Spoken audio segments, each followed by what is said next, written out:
Hey, I'm Avert. So I am still gonna make that Donkey Kong Bonanza video, however personal life has been putting me through the ringer and I need something I can put out quickly. And I thought to myself, what can I get out quickly? I know!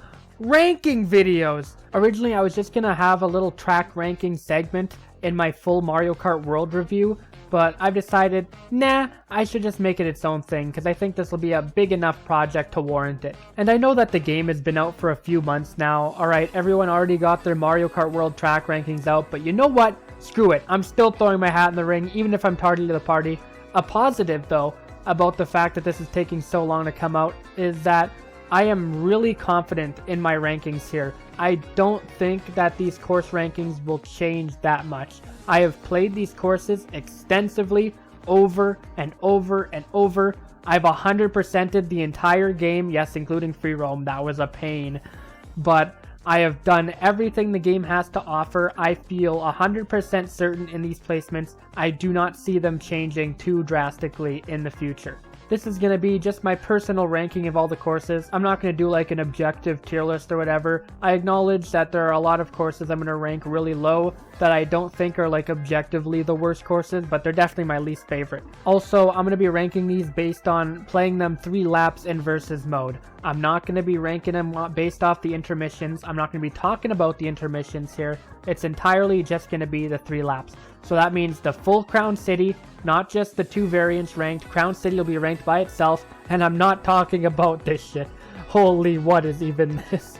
Another thing I can mention here is that Mario Kart World only has 30 courses. This puts it at less courses than not only Mario Kart 8 Deluxe, which had 48 tracks, and I did say that I think that should be the bare minimum in course count from now on, but it also means that Mario Kart World has less courses than base Mario Kart 8 on Wii U. It has less courses than have been in the series since like what, Double Dash? Mario Kart DS onward had 32 courses and every game followed suit. The last game to not have that was Double Dash, and that was like what, almost 20 years ago? I'm honestly really surprised that this is not something I see people talking about more. So anyway, buckle up your seatbelts and let's ride through this ranking.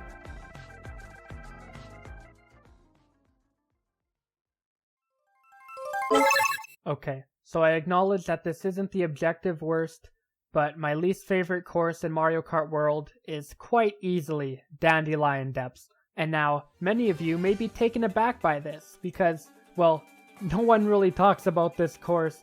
I don't think Dandelion Depths gets anywhere near the amount of hate that it should.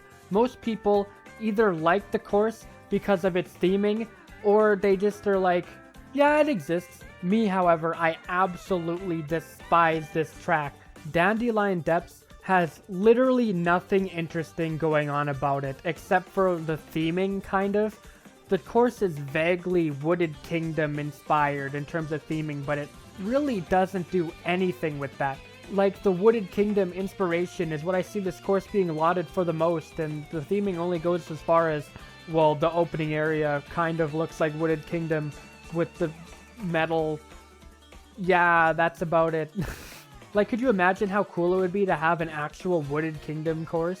You have like the onions driving around on the, well, they wouldn't be driving around, they'd just be waddling around on the road and you'd have to avoid them, and you could like glide through the trees and whatnot. You could drive on those little leaf paths. You could have a section where you go into the deep dark woods. That would be way more interesting than whatever the hell this track is. So let's break this track down really quick, shall we? You start off on this section here where you drive along this bridge, and immediately, who is taking these rails? These rails are objectively slower than just driving the bridge normally. Then you got this extremely long turn down, and then we get to this part and it's like, holy guys, a wall shortcut. However, this is like the most boring wall shortcut in the game. This is what they used to show off the wall riding mechanic, by the way, and this is the visual. It's just a brown wall.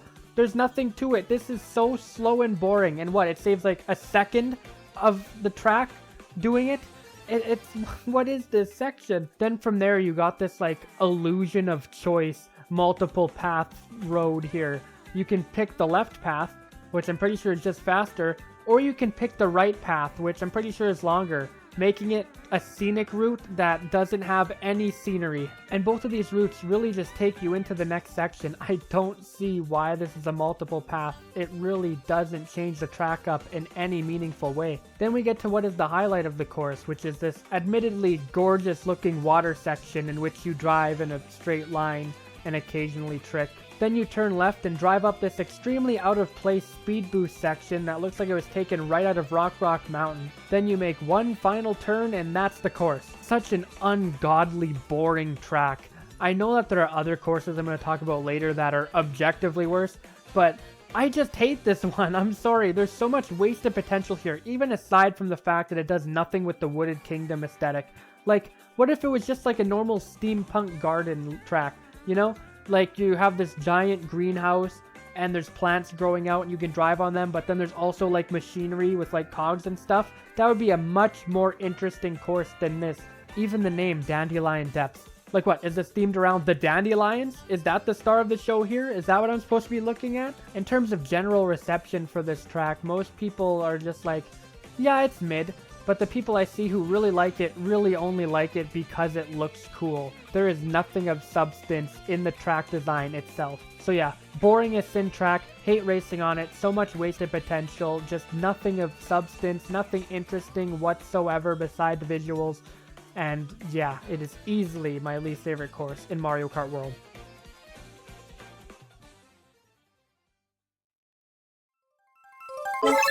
My second least favorite course in Mario Kart World is Koopa Troopa Beach. Wait a minute. Hold on a sec. I think there's been a little snafu here. There's been a little mix-up, little switcheroo going on, because this is not Koopa Troopa Beach. This is Koopa Troopa Beach. This is Koopa Beach 2 from Super Nintendo. I see. So Nintendo changed the name for this course because they got rid of the prefixes for each track for some reason, and I'm just going to go on a little side tangent about this. I know it's not the biggest deal or anything, but I really don't like how Nintendo got rid of the prefixes for each retro course for this game. I really liked how previous installments in the series that featured retro tracks had the prefixes behind them to show you what game each course came from. It was especially helpful as a kid growing up playing Mario Kart, being able to see a prefix and knowing, hey, this course came from this game. It was one of the main reasons I wanted to get Mario Kart Double Dash as a kid, because in Mario Kart 7, Daisy Cruiser and Dino Jungle were really cool courses, and I wanted to play the game where those cool courses came from. I know that kids today all have iPads and they can just Google what game it comes from, but that's a lot of work. And also, I like how it acknowledges the series history to have the prefixes. But Mario Kart World, for some reason, just doesn't have any of the prefixes behind the courses. And because of that, now this track, instead of being Koopa Beach 2, which would make no sense without the prefix, is now Koopa Troopa Beach for some reason, even though it isn't Koopa Troopa Beach. Koopa Troopa Beach from Mario Kart World, you, sir, are slandering the good name of my friend Koopa Troopa Beach from Mario Kart 64. That's the real Koopa Troopa Beach standing up. Anyway, this track sucks. I'm surprised that the Baby Park Andes don't like it, you know? They like Baby Park, even though that track is literally just an oval. They like Excite Bike Arena, even though that track is an oval. But even then, there's at least some like trick ramps you can go off of. This is a circle! One of the biggest pieces of Mario Kart propaganda that people will try to feed you is that Baby Park was ever a chaotic track. It never was. It was never a chaotic track. Stop trying to tell me that. It was always just an oval you drove around 7 times, except for in DS when you only did it 5 times. But we don't talk about the DS rendition of this that track. Can't even speak. Baby Park sucks, but that's neither here or there. Koopa Troopa Beach is a circle! It's a literal circle you drive around 5 times. That's it. The end. There's nothing more to it, alright? I know the theming is actually pretty cool. It does something with the theming, unlike Dandelion Depths. It's like this Koopa rave party, and everything looks gorgeous on the beach. You have like this Koopa DJ, and the music is this nice rave music. I like the theming overall, but the track is a circle! There's nothing to it. What obstacles are there? This Cheep? Have you gotten hit by this Cheep? I sure haven't. People watching this video, comment down below. Have you ever gotten hit by this Cheep? This is like, just like Magikarp sitting on the track. This is so avoidable. No one's ever gotten hit by this Cheep. If you have, you're lying. And because of the above water driving, this game doesn't even bring back the little like dark blue sinkholes that were in the original track. So this ends up being less interesting than the Koopa Beach variant that was brought back in Mario Kart DS. When your course is worse than a Mario Kart DS retro course, that's when you know you've messed up. There's no coming back from that. And I know I'm not factoring the intermissions into the ranking, but I just want to point out that this track is extremely pathetic when you consider that when you do an intermission into the course, it's like this long ass road and then it just ends with a circle. It's so funny. Like, the intermission to Koopa Troopa Beach is more interesting than Koopa Troopa Beach. Anyway, track sucks. There's so many other beach courses they could have picked from, and just think about it. Imagine any other beach course from the series that you like being rethought out and reimagined with overwater driving. I could think of a whole bunch of tracks that would benefit from that. Cheap Cheap Beach from DS, Cheap Cheap Island or Shy Guy Beach from Super Circuit, or you could add, hear me out here, or you could add the real Koopa Troopa Beach. Still like it more than Dandelion Depths though, because this course actually does something with its theming. And also you don't have to suffer as long.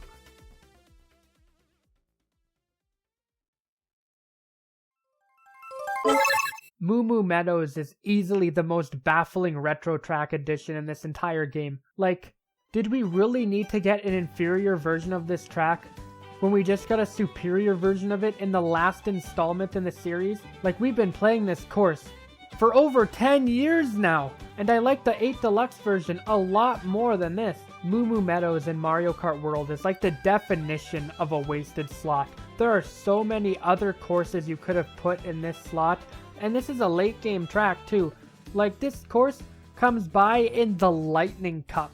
It is super deep into the game. There's absolutely something else they could have put here instead. And none of these cow shortcuts save the fact that I am not a big fan of this course at all. I liked it quite a bit in 8 Deluxe, but I think it was better designed in 8 Deluxe. I think overall that version is more fun to play on than this. It also looks better than this version. You see, Mario Kart 8 Deluxe had baked-in lighting, which means you can't change the lighting as the track progresses. However, it does look its best as how it is in 8 Deluxe.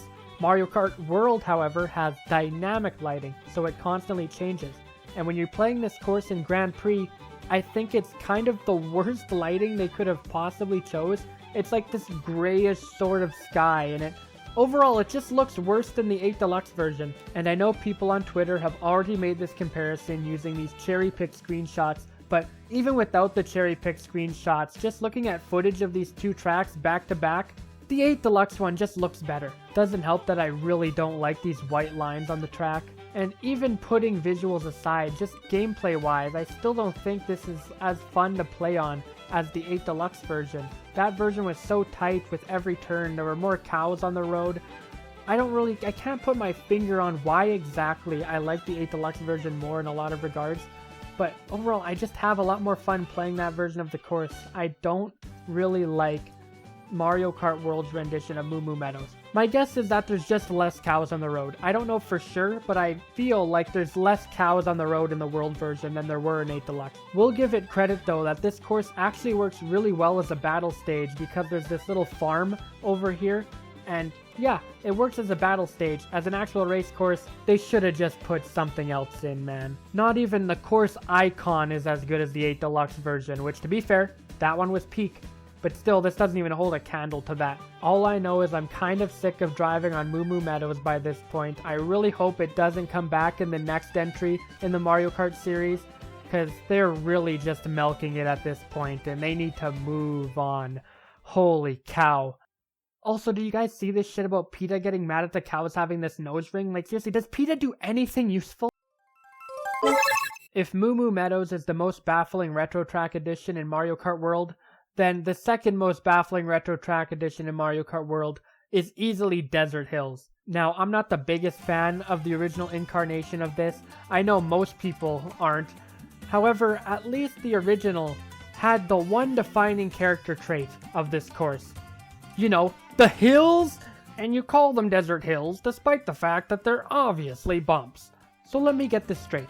Mario Kart World takes what is already one of the most boring courses in Mario Kart DS, Desert Hills, and they get rid of the hills? Like, that was the one defining attribute that the original track had. Where are they? Like, what the hell? Like, when you're bringing a course that already wasn't really revered in its original form that was already remade once, mind you, into your new Mario Kart game, you're going to want to add something to make it unique. And at first glance, that's what it seemed like they did, right?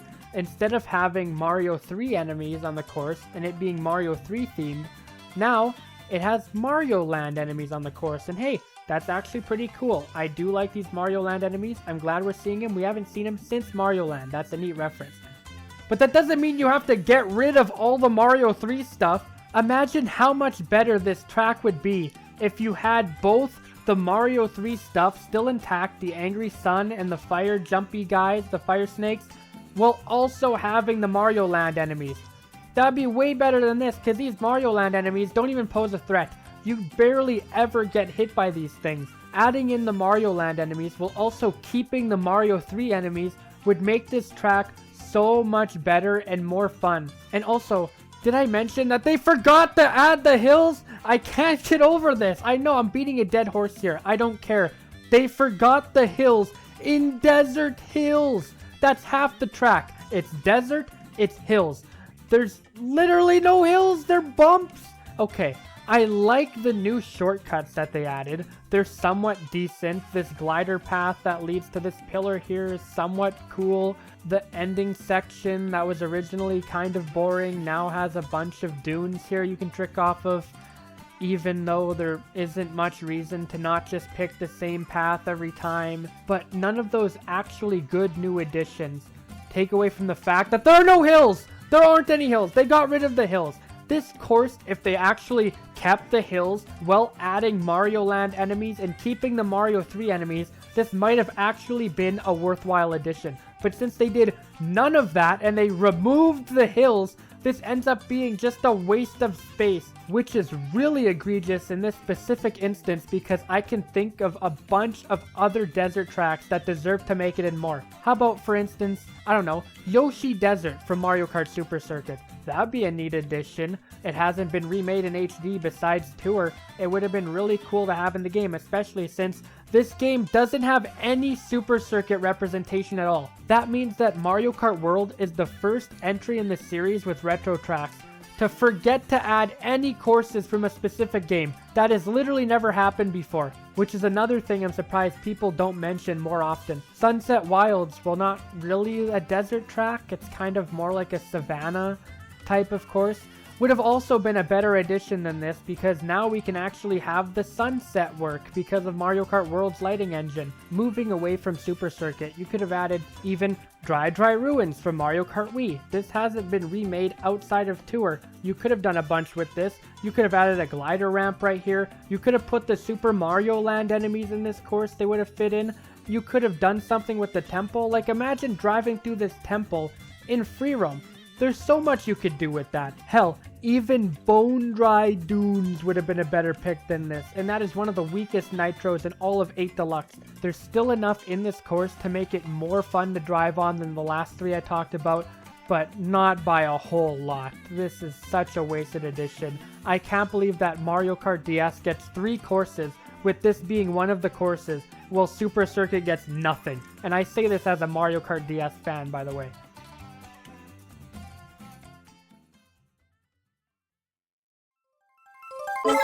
So next we get to Starview Peak, and we do have a Starview, however, I think this course forgot to bring the peak. I'm gonna be honest, this course is right up there with Dandelion Depths for me in terms of theming that would have been really good if they just did something with it. Like seriously, this is one of the most gorgeous, stellar looking courses in the entire game. Just a gorgeous course. The track just doesn't do anything with it. This is such a boring track. It's so open, so empty. Most of the time you're just driving on this road, which is split into 2 different colored sections a la Ice Outpost. Pretty sure it's the exact same colors as that too. However, Starview Peak doesn't seem to realize that the reason why Ice Outpost is fun to drive on is because both roads are unique from each other. They're wavy roads and it's fun to drive and go from one road to the next whenever it like intersects. You know? Also, Ice Outpost actually had some stuff going on. There were some really cool shortcuts there,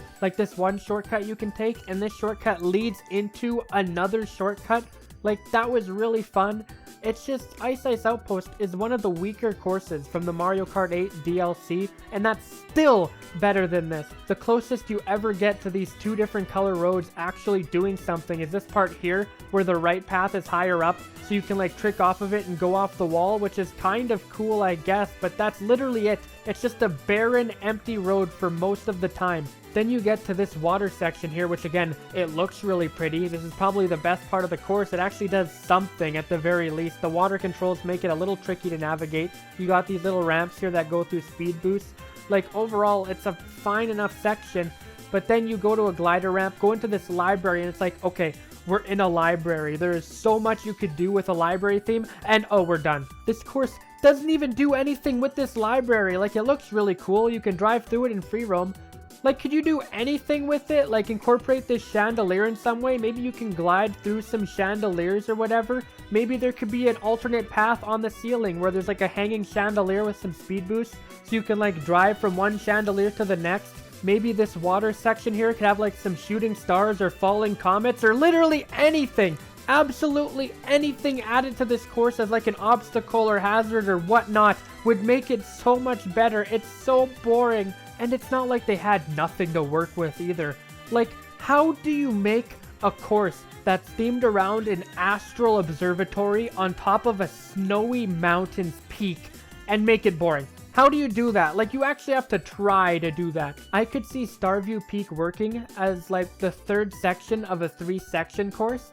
Like Mount Wario, you know? You have the first 2 sections where you're driving up the mountain. Maybe there's like an avalanche happening. There's snowy snowballs rolling down, coming for you.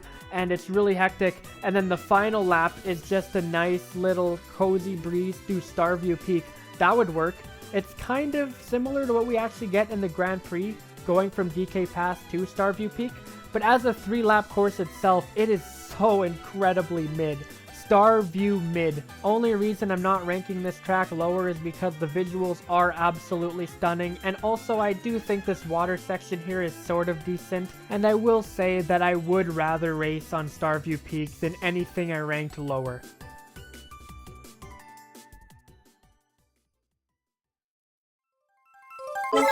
Now that we're done talking about my top 5 least favorite courses in Mario Kart World, we now get to the decent courses, the ones that I think are actually pretty solid at the very least. Starting us off here, we get what I would consider to be the best opening track in the entire series, Mario Bros. Circuit. The only reason this is ranked so low is because it's not as interesting as other courses in the game. However, as an opening course, this is pretty damn good.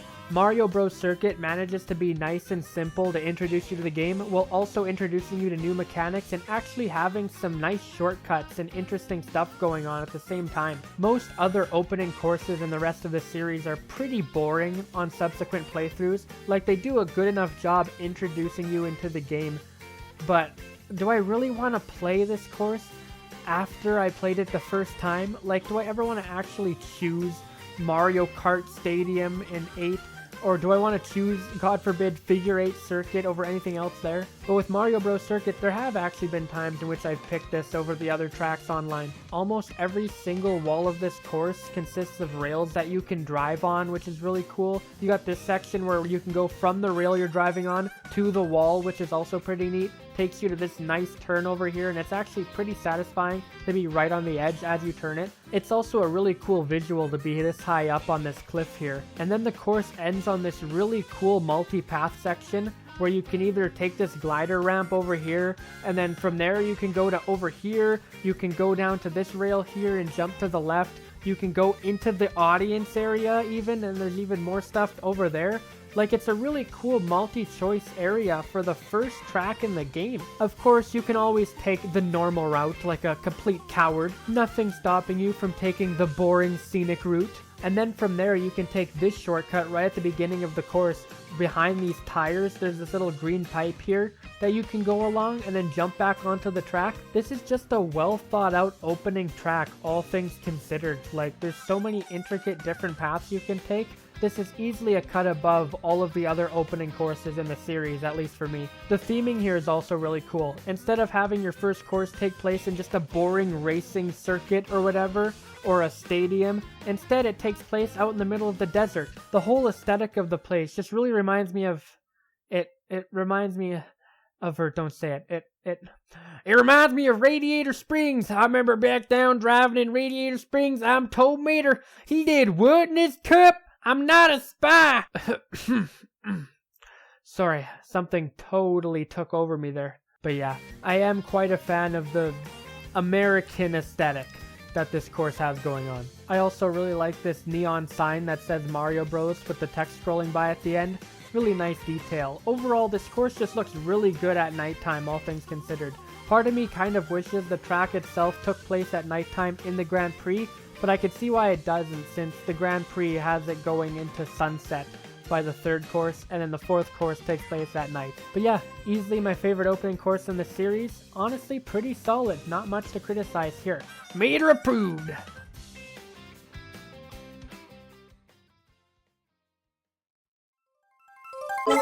You know, I gotta say, before I played Mario Kart World, I wasn't expecting to rank Mario Circuit this high up. Yet another reason why the prefixes aren't here. Mario Circuit is actually SNES Mario Circuit 1, 2, and 3 combined into one big course. And now I know a lot of people are wondering where Mario Circuit 4 is, considering that's the only one that has yet to be remade.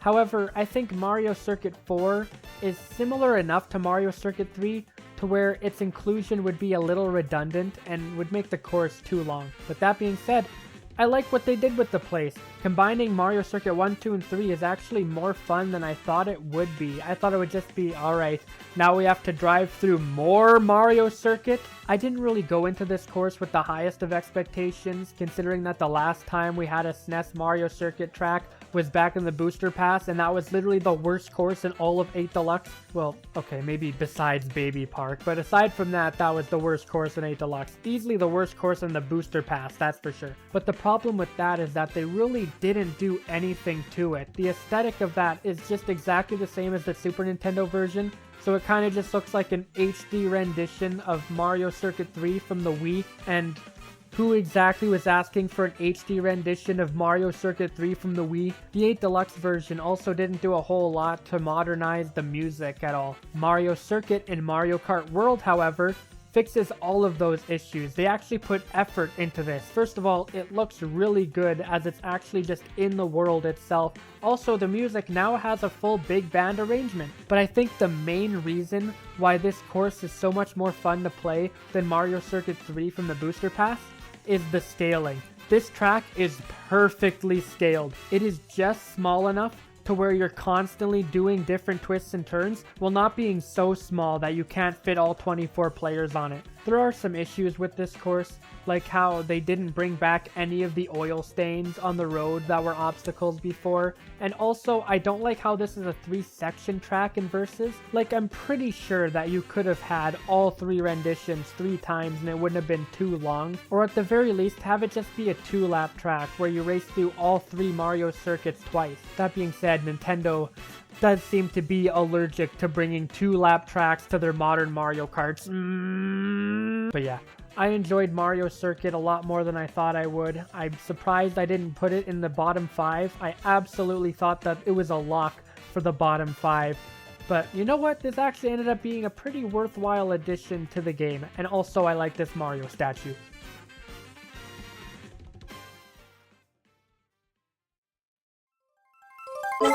Okay. So this may be a little bit low of a placement. If I ever were to re-rank this in a few months or whatever, this would be maybe a little bit higher. But I gotta say, I'm not the biggest fan of Cheap Falls. I know, I'm surprised as well. This should, on paper, be a slam dunk for a course. It looked really cool in the trailer footage. You know, it's a theme. It's like autumn Japan theme, sort of like what Origami King did with the Autumn Mountain there. The same sort of aesthetic with the same sort of like river rapids or whatever. I'm aware that Cheap Falls didn't invent Japanese autumn aesthetic, but it does really just remind me of that area from Origami King. But as a course, I'm gonna be honest, I don't think this is too well designed, all things considered. You start off just driving up this little mountain area, you drive under this structure right here, you make a turn behind a waterfall, and then you jump into the waves, and all of that's cool. It's this final section with the water rapids that I don't really like. First of all, I don't think the water controls are that good. They're really slippery in Mario Kart World, and usually that's not too much of an issue because the track design is designed around the fact that the water controls are slippery. Most of the time when you're in the water, it's just going to be a straight line and an intermission. However, that's different when you're driving down these rushing water river rapids, and there's all these rocks in the middle of the water here and all these tight turns you gotta make, and these parts where there's like ground that slows you down. It really just doesn't come together too well. You got these little rock and rail sections which I don't think flow that nicely. I don't think they're even worth taking. It honestly feels like you go slower like that, and this rail just takes you directly into this wall. Most of the time it just feels like way more trouble than it's actually worth to take these rocks to trick off of. Then you got this final turn here, and this turn just feels way wider than I would expect it to be.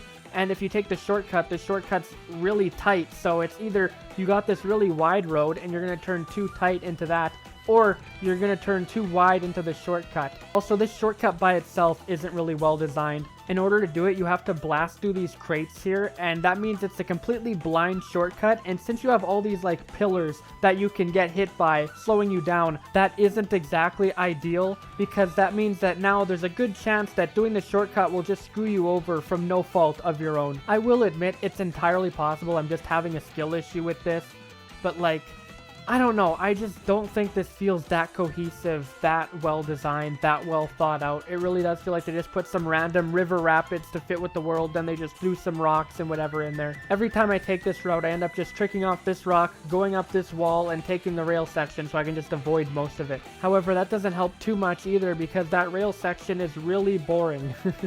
So, I mean, it's really no winning. This final section I don't like. I think it ruins the track for me a little bit. It clearly doesn't ruin it completely for me, though, as, like, this is still above a good chunk of courses in the game, but I don't know. I just can't really put my finger on this track in terms of placement. Out of all the courses in the game, this is the one I could easily see changing the most in terms of position, whether that be positive or negative. I don't know. Also, another annoyance with this course are the cheap obstacles near the end. The way the cheap obstacles function in Cheap Falls are that they go underneath the water for a few seconds and then jump out. And that would be fine, but the problem is that you can't see them while they're underwater, so there's a lot of times in which they'll go under the water and then jump right out at you without any chance to avoid it whatsoever. It's just, this course itself I should like. The theming is really cool, the water rapids in concept is a really fun idea, but in execution I just don't really enjoy playing this course all too much. Again, I do still like it more than all of the previous courses I've ranked. I don't hate this track or anything, but I feel as if the track design here is kind of amateurish, especially for this team. Like, there are some really phenomenal course designs in this game that we'll get to later, don't you worry. But Cheap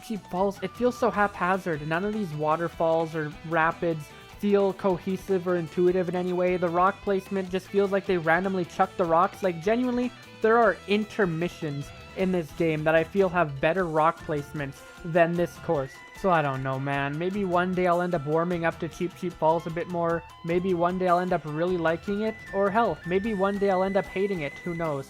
I guess we'll just have to see where this cheap course falls in a future ranking.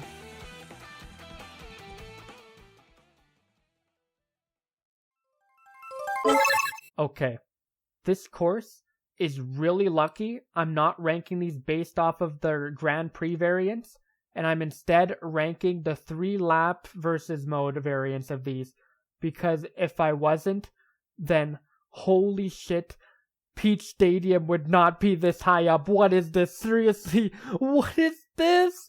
It's just a short loop with some cars? Like, what? This is putting Baby Shark? This is putting Baby Park to shame in the oval department. Seriously, this variant of this course is atrocious. It would easily be at the bottom, so consider yourself lucky, Peach Stadium. The loop part works as a battle map, nothing else. That being said, the full version of Peach Stadium, and not the trial version, is actually pretty solid. I'd say it's better than most of the circuit tracks from 8 Deluxe. Peach Stadium has a lot of really cool verticality to it, as well as having a lot of really neat shortcuts. Like the standard path that you would normally take through this course is still fun enough, you know?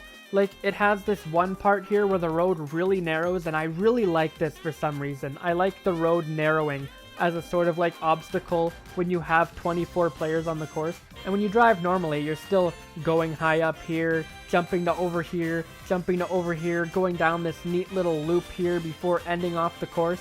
And then there's some pipes on the road or whatever. But the shortcuts are really what elevates this course to new heights. When you get to this ramp here, you can just take the normal route, or you can jump to the left onto this grind rail. From here you have two options as to whether you want to take the left, or you can go to the right over here, land on Peach's castle, jump off this ramp, head to the right and land right on this rail here, and it is satisfying to pull off every single time. You get a nice speed boost from it too. It is always worthwhile to take this shortcut on this course. The theming of Peach Stadium isn't anything too special overall, you know, it's the classic Peach stage that features Peach's castle, but I will say this course looks exceedingly good at sunset. So yeah, solid stadium course overall, a cut above most stadium courses in the series I would say, but still not as good as anything else in the game that I have ranked higher. But seriously, what is this? Like, I can't believe this is in the game, taking up the track slot. God, man.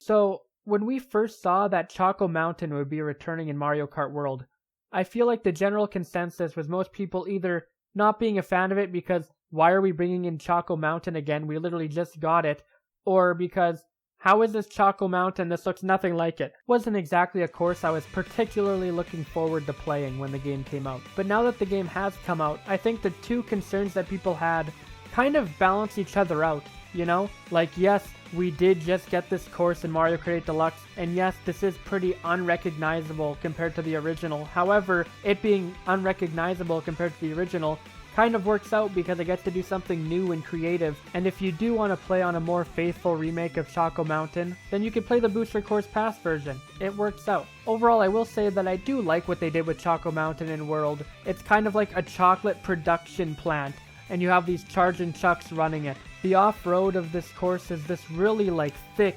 melty chocolate that you just can't really drive through too well or else you sink in it, but you can get through it with a boost, which is neat. You got these screens and banners everywhere, and it's not like the entirety of the original identity of the course is lost. The layout is exactly the same. I know people really care about the layout being faithful to the original. This one is 100% faithful to the original. Also, they still have these falling boulders at this section here. And honestly, these falling boulders here might be a better obstacle than the ones from the Mario Kart 8 Deluxe Booster Course Pass version, because those ones would always fall on the exact same spot every time, and it was completely telegraphed by the crack in the road. Whereas in the N64 version, it would be different every time, but I'm pretty sure there were like shadows to let you know where they would be falling. I do like that they took a new approach with Choco Mountain here. The course doesn't feel the same to play on as the other versions of it, which is nice because this course has been remade like 4 times by now. You got the original version on N64, then the course was recreated in Mario Kart DS, and then it was recreated in Mario Kart Tour, that was brought to the Booster Course Pass, and now we're getting it in Mario Kart World. That is 5 different versions of this course. But kind of 4 if you count Tour and the BCP one as the same. I really do wish that they picked something else to put over here instead of this again, but you know, if they had to do it, I'm at least glad that they made some changes. Like, this is still a fun course to race on overall. I think it's scaled well, the turns are fun, I like this jump that goes through the chocolate, that's satisfying to do. The obstacles are fun to avoid. There are charging chucks running on the road too now, I didn't mention that. I still might like the Booster Course Pass version a little bit more, but this is still a pretty solid track and I have fun with it all things considered, but yeah, they definitely could have put something else here. Also, quick shout out to the absolutely shredding arrangement of the music.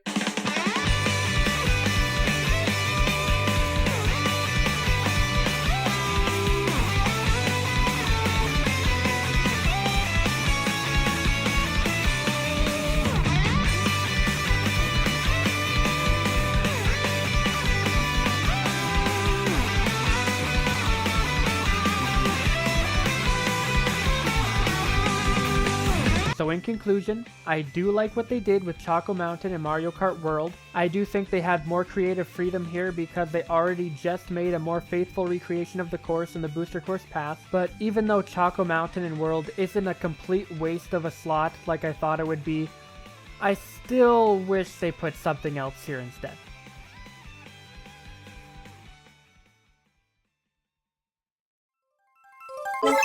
I am really mixed on Wario Shipyard and Mario Kart World, because on the one hand, this isn't really Wario Shipyard anymore. Like, I understand that we have overwater driving now, and I understand why they couldn't implement the underwater driving, because that would mean adding underwater areas for the entirety of the open world map in which you can drive on the water, and that means like making an entire ocean to drive through, and this game isn't exactly GTA 6, but that kind of makes me wonder why they even brought back Wario Shipyard here to begin with then, as the main appeal of the course was the underwater driving. In the absence of the underwater driving, most of the course is just driving on the water with occasional shipwreckage, and mechanics such as these pipes that blow bubbles that you can trick off of are now also absent because, well, you can't put them above water. This rendition of Wario Shipyard also removes a lot of the charm and personality and character that the original course had. Anytime Wario's face showed up on the course is now gone and now replaced with this like Pirate Wario thing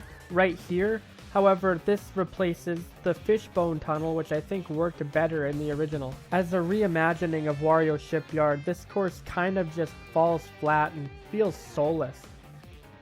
But as a course itself, it's actually pretty solid. Tricking off of these waves is really satisfying. The course never demands that you make extremely tight turns on the water, so everything still feels fine to control. There are new shortcuts implemented, and all of them are fun and satisfying to pull off. Like this one at the end here, where you go on top of this cannon instead of into it, and then jump off of these like sails or whatever, and it's just spaced out far enough to where you can just barely make it to each one. You can go over here onto this rail, you can go to this part where you jump off of this wall here onto this platform and trick off of the side of this boat, which is really cool. And finally, I think the aesthetic of this course is really cool.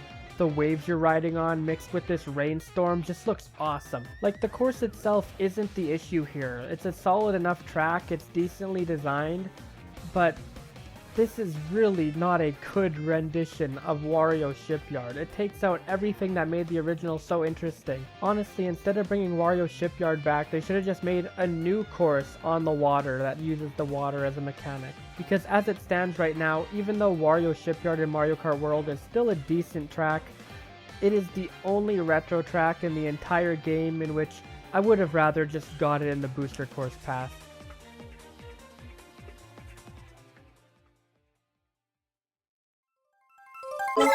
Next we got Whistle Stop Summit, and for the longest time I thought the name was actually Whistle Top Summit, because this course is, you know, a summit with a whistle on the top. Like, I'm not going insane, that is a whistle, right? Also, the name Whistle Stop Summit is just a complete mouthful, and all the S's make my speech impediment want to hit this name with a train. So from here on, I'm going to be referring to this course as Whistle Top Summit, because that is the better name and what it should have been called. Complete Electrodrome moment, like, why isn't it called Electrodome? Because it's a dome. However, the thing about Electrodrome's naming is that it works on several different levels. For instance, a velodrome is a cycle racing track that typically has steeply banked curves, which Electrodrome also has. In English, when a word ends with drome, that means it proceeds in a certain way. So, like, for instance, the word palindrome means a word that's the same backwards and forwards. So that's the way that proceeds. Electrodrome would be, it proceeds in a way that is electric.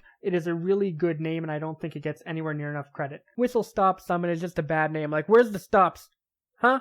Where are the stops? This course doesn't pull out any stops. Also, before talking about the course itself, I want to quickly mention that we're at the point in which the next 10 or so courses are so close together in quality that this list could change any day you ask me, but not by much. I still think the general placement of these courses will remain the same for the foreseeable future. So Whistle Top Summit is the introduction to rail grinding in Mario Kart World. And while it does a decent enough job at introducing rail grinding, I think this course is actually pretty challenging for a Mushroom Cup track.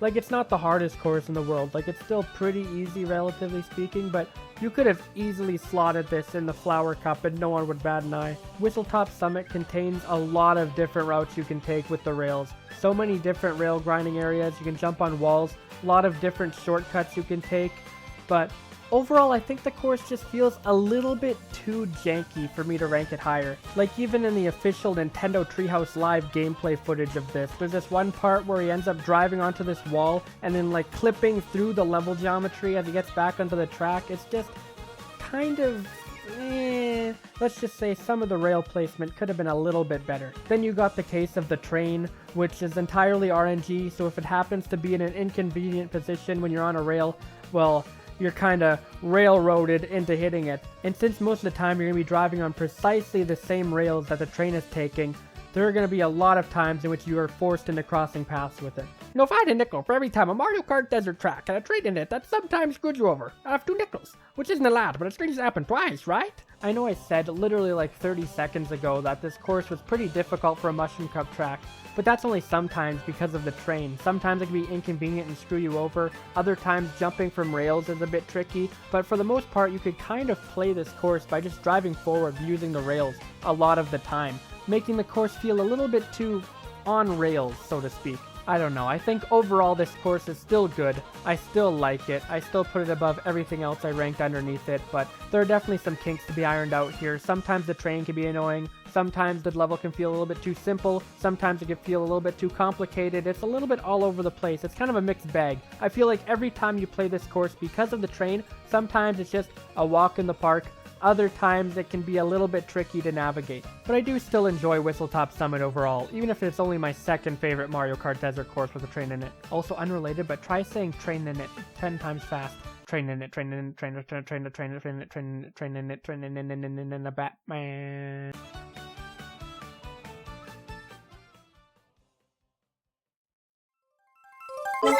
Crown City is what you get when Nintendo makes a Mario Kart Tour city track that isn't based off a real-world city. This course works identically to how Mario Kart Tour courses worked in 8 Deluxe.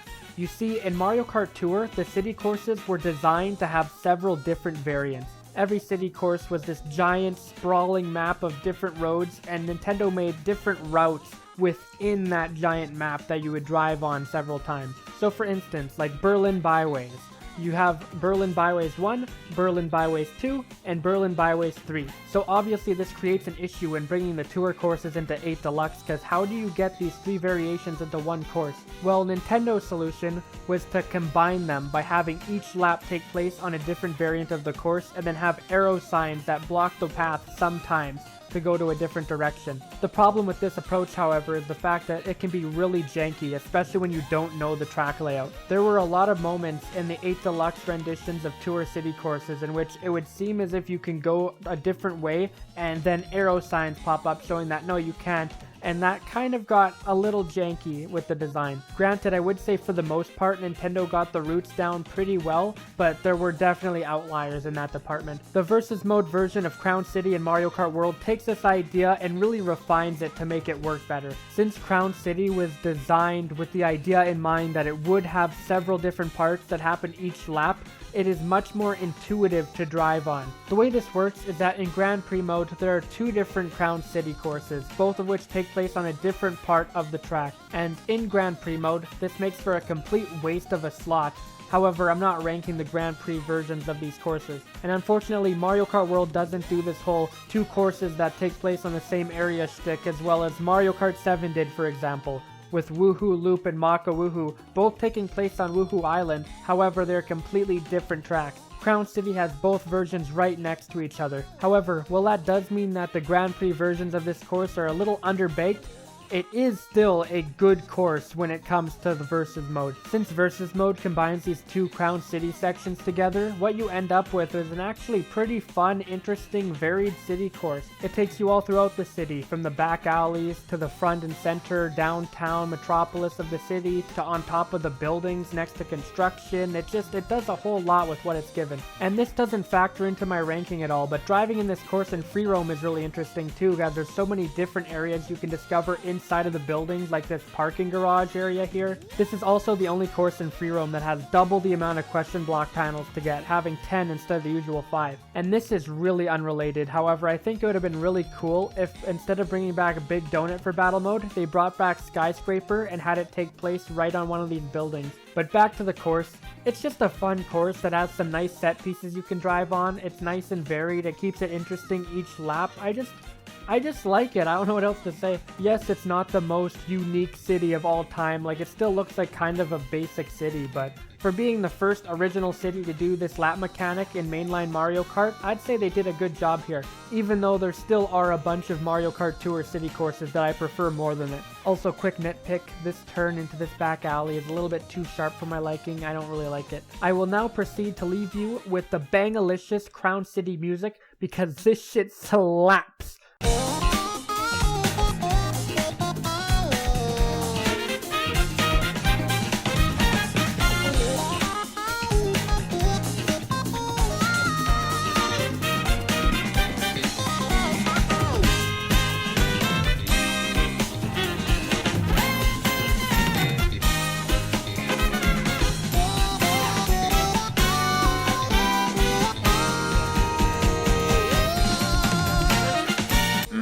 So good, man.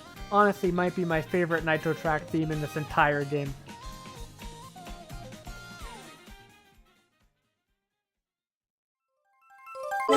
Salty Speedway is a course that I've changed my opinion on several times. When I first saw footage of it in the direct, I remember seeing this clip and being like, oh, this is one of my most anticipated courses in this game. Then I played it in the game and I'm like, yeah, that's alright. And I think after learning this course enough, I'm at the point in which I think it's a pretty good track. Don't love it or anything, but I do think this placement is right for Salty Speedway. Also, can I just talk about the name really quick? Salty Speedway? I mean, I get it, there have been Mario Kart courses before, and it's a naming convention that you have the same word twice to describe a course, you know, dry desert, dry ruins, but Salty Speedway? What, is like the speedway salty? Is it because it's like it's salt water? Is that the whole point? It's saltwater speedway. Is that the main draw of the course? The fact that it's ocean water? I mean, I get that it wouldn't be any better if they called it like wet speedway or anything, but still, I think you could have come up with a better name. This is reminding me a lot of Squeaky Clean Sprint, where there I was also like, yeah, you probably could have came up with a better name. Naming aside, this course takes place on a speedway which is in fact salty. Can confirm. The whole aesthetic of this place is kind of like Venice, Italy, you know? I could easily see this being like Venice Velocity or something in Mario Kart Tour. The main appeal of this course is the alternate routes. If you're extremely boring, you could stick to the water path and yeah, I don't know if you want to do that with the water controls on these turns. Or, if you're actually fun, you could take one of these various shortcuts, like driving on this wall until you go up on this rail, jumping over to this rail to this completely separate area over here. You can do this wall shortcut that was shown off in the direct. Just a whole bunch of different routes to go, and they all lead to different areas that are all worth taking. The real main issue I have with this course, besides the water controls on these tighter turns, is this ending section. This ending section is just way too open and empty, and no matter which route you end up taking to get there, it's always open and empty. Really anticlimactic way to end the track. Like, the entire course is really tightly designed, nice narrow like hallways you're driving through, everything is really intricate and meticulously placed. Then you just get to a giant open field of water. The literal only thing of note in this section here is this shortcut to the right, which I don't like this shortcut, I'm gonna be honest. And there's one main reason for this shortcut. Instead of having a wall to the right of this mushroom cut, instead it's just a bunch of really flimsy like boards and advertisements that you can drive through, and once you drive through it, for some reason, Lakitu picks you up. This is an issue I have with the game as a whole, where Lakitu often will pick you up in a place in which he really didn't need to, but this instance is particularly egregious. Doesn't help that this shortcut turn isn't a perfect circle. It's like a little bit of a curve, and then a straight line, then another curve. So if you're just holding right to drift, odds are 9 times out of 10 you're gonna end up going through these billboards or whatever, and Lakitu will end up screwing you over. What also doesn't really help is the fact that you have to boost through these boxes to get through this shortcut, so you can't even see where these billboards are in advance. You have to like blindly go through it and just hold left somewhat It's just really not a well thought out shortcut. But overall, I still do like driving on this course, even if this ending makes me just a little bit salty.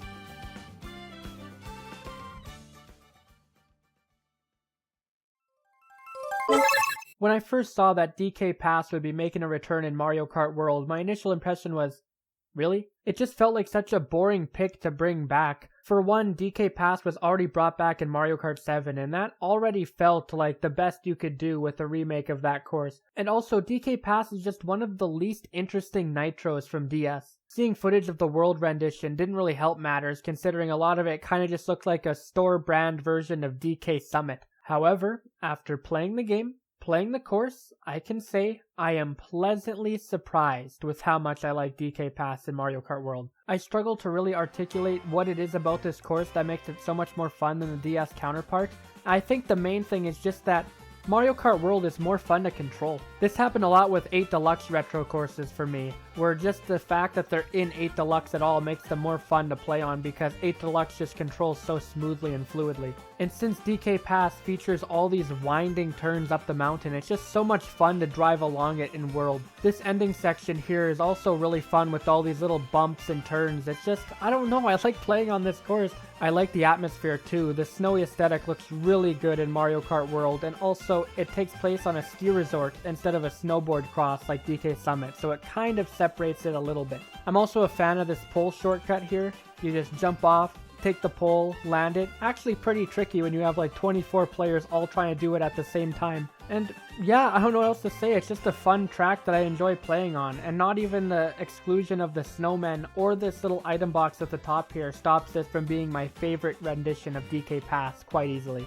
But yeah, I will say it is kind of weird that they got rid of the snowmen here. Like, the snowmen are literally a playable racer in the game, and this ending section kind of has the same issue that Salty Salty Speedway has, where the ending of the course is kind of anticlimactic because there's not a whole lot going on. This would be the spot where you'd want to add a lot of half pipes and trick ramps, but alright. This final section of the course is just so weird to me. Like, why would you get rid of the snowmen when you have a whole open area with no obstacles? And why wouldn't you put half pipes or something there, especially since the free roam mode has half pipes and a bunch of other stuff you can go onto in the background? I don't really get it, but still, this is easily my favorite rendition of DK Pass.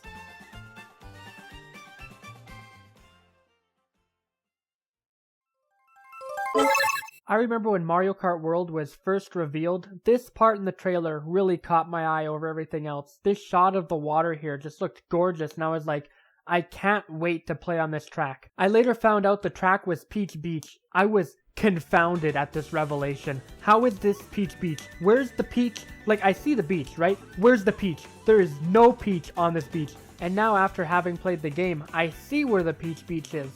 It's on lap 1. So coming in halfway through my list here is Peach Beach, in which the first lap is Peach Beach. And then the next 2 laps, Nintendo just did a resort track. And while the Peach Resort part of the course is really good and really elevates this course on my list here, it's, ironically enough, the Peach Beach part that really weighs it down. Yes, Peach Beach is the anchor weighing down Peach Beach from being the best Peach Beach. You gotta understand me here, because this course is almost entirely carried by this resort section, which is so good it makes me not want to play Peach Beach, which is one of the weakest courses from Mario Kart Double Dash. So the track starts and you're going down Peach Beach. It's the usual fare. You can drive on the water now. It's still really underwhelming and doesn't do a whole lot, but you know, it's Peach Beach. I mean, they brought the Cataquacks back, which slaps because they have been absent for like the past, I don't know, like almost 20 years. I think their last major appearance was Mario Kart Wii, in Peach Beach being remade there, and they showed up in 3D All-Stars if you count that. I mean, I don't. And beside the Cataquacks, there's literally nothing interesting about this first lap. It's just Peach Beach. But lap 2 is where things get interesting, as it takes you to this whole new section, the Peach Resort. This section is great. You have all these walls you can drive on, and then you could drive between the walls. You got these grind rails here. So many different routes, and all of them are worthwhile because they all take you to different places. And then you get to lap 3, which takes you through this massive glider area where there's even more routes you can take, and you're like, am I even playing Peach Beach anymore? However, after this massive highlight of the track, yet again, the course ends on a low note. This big, open, boring water area. This is the exact same issue I literally just talked about in DK Pass and Salty Salty Speedway, but it's just so prevalent in this game. For some reason, there's a decent chunk of courses in this game that end on the lowest part of the course. Why would you want to end on a low note? You should start on the low note so you build your way up to the high note. Peach Beach in this game would have been so much better if instead of ending on the boring open water section, you start on the boring open water section, then you make your way to Peach Beach, and then from there you finish off the course by doing the resorts. That would have made it so much better, but they just didn't do it. As it stands, considering the worst part of Peach Beach is Peach Beach, I think this course would have been a lot better off if they just made a completely unique, wholly original Peach Resort track. Like, they have the signs for it here and everything. And if this was a fully original Peach Resort course, there's so much you could do with that concept. Like, imagine a 3-section course that entirely takes place on a resort. Imagine that. You're driving through the hallways of the resort. Maybe you can glide off the balcony of a room, go through the pool at the end, and then you have all these sections combined into it. Like, that would have been such an awesome course. This Peach Resort section is so cool, but having it be attached to Peach Beach kind of feels like a millstone around its neck. Because, while I do like this course, it could have been so much more.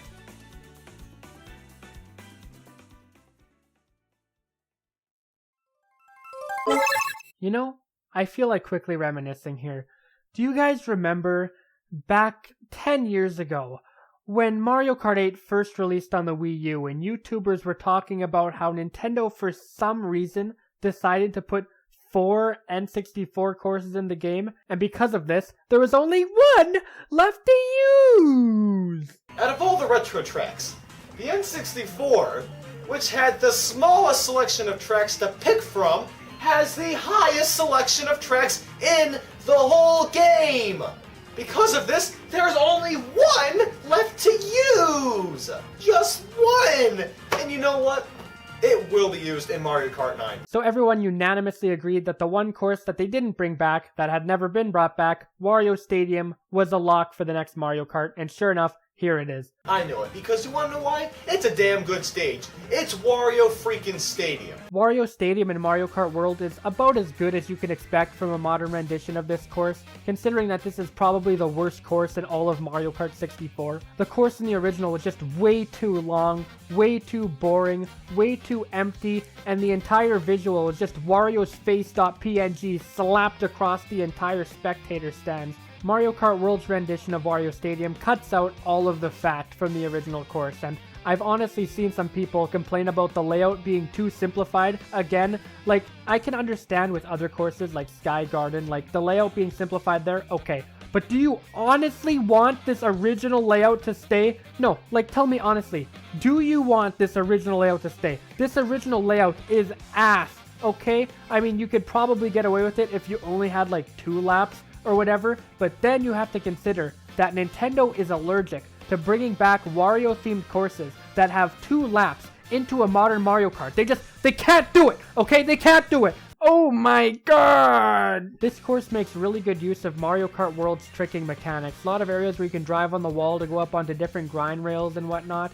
A lot of different shortcut paths, and it's really cool to do all these things. Although some of these shortcut walls seem a little bit janky, this wall comes to mind where you drive up it and then most of the time you don't even make it onto this rail and you end up falling and hitting this wall here. But other than that, these shortcuts are pretty well thought out. Like, there's a convenient hole right here in this wall for you to jump to the left here and then trick over there.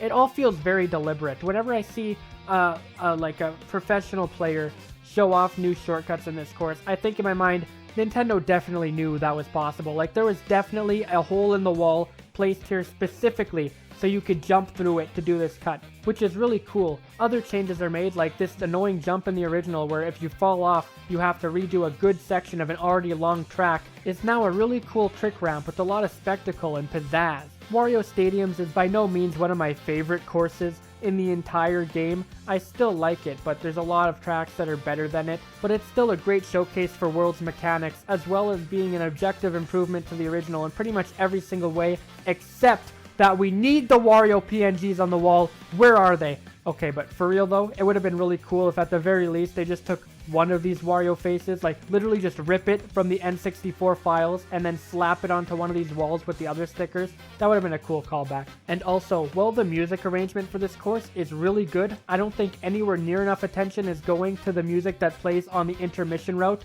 leading into the course, because this is honestly some of the best saxophone on this soundtrack.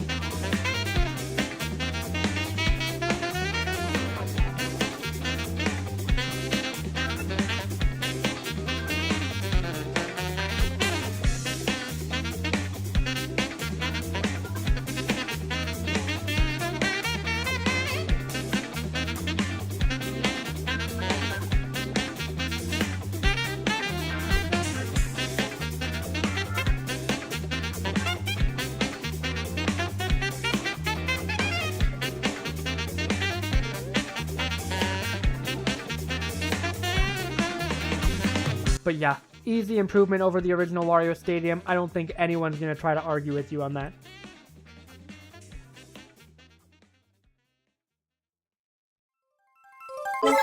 Okay, so this is going to feel like an entirely off-topic tangent, but I need you to bear with me here. So when Ninja Hideaway was added to the Mario Kart 8 Deluxe Booster Course Pass, it instantly became a fan favorite. The general consensus on Ninja Hideaway, even today, seems to be that it is one of, if not the best course in all of the Booster Course Pass, and maybe even all of 8 Deluxe as well. And I personally never really got the hype. Like, it's a good track, it's well designed and everything, but one of the best in the game, really? And I've concluded that the reason why it is so revered and beloved by the fanbase is because the Mario Kart fanbase loves any course that has these three things.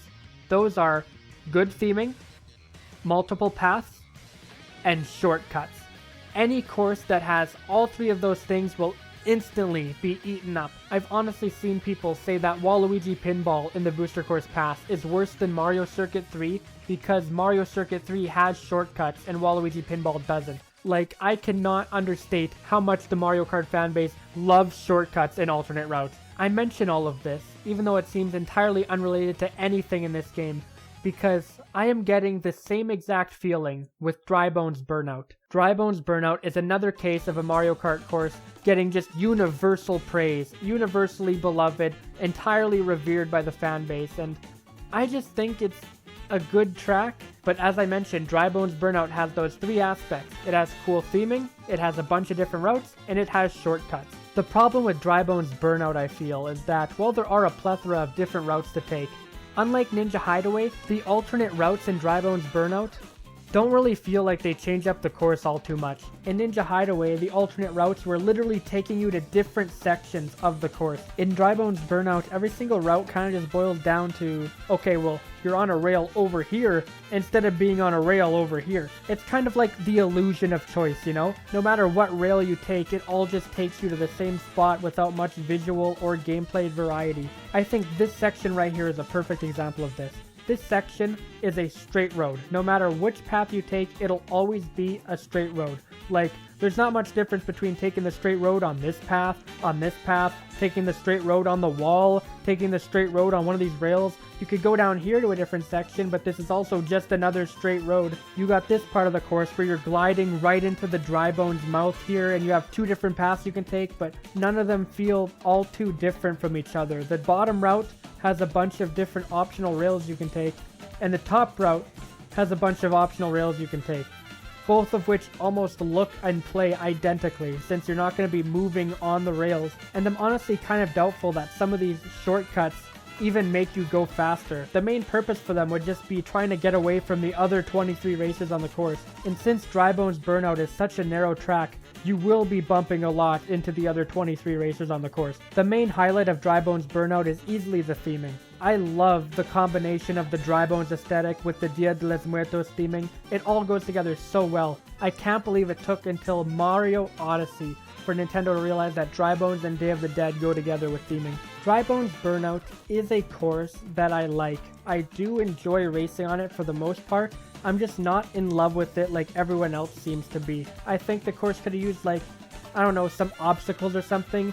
Even like some Dry Bones just walking along on the track. Maybe some lava bubbles coming up on this glider section.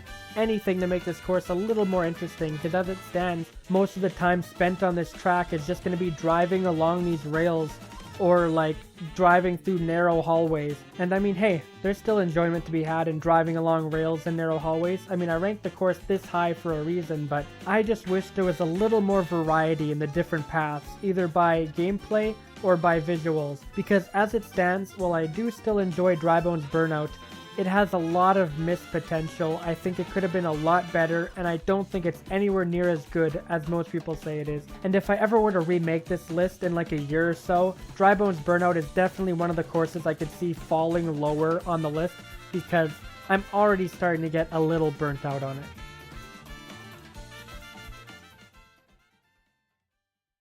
Also unrelated, but do you remember when Disney tried to copyright Dia de los Muertos for Coco? Like, are you serious? I remember when the Mario Kart 8 Deluxe Booster Course Pass was happening, there was this great debate over whether or not we should be considering Sky High Sundae as a Mario Kart 8 Deluxe course or as a Mario Kart Tour course. Because you see, the course did come to Mario Kart 8 Deluxe first, but it was very clearly made with Tour in mind, and it did end up coming to Tour, just not before it came to 8 Deluxe, so there was this huge debate over whether it was an 8 Deluxe course or a Tour course. But thankfully, the course ended up being brought back in Mario Kart World, so surely we can just look at the prefix and then settle this debate once and for all. Oh wait.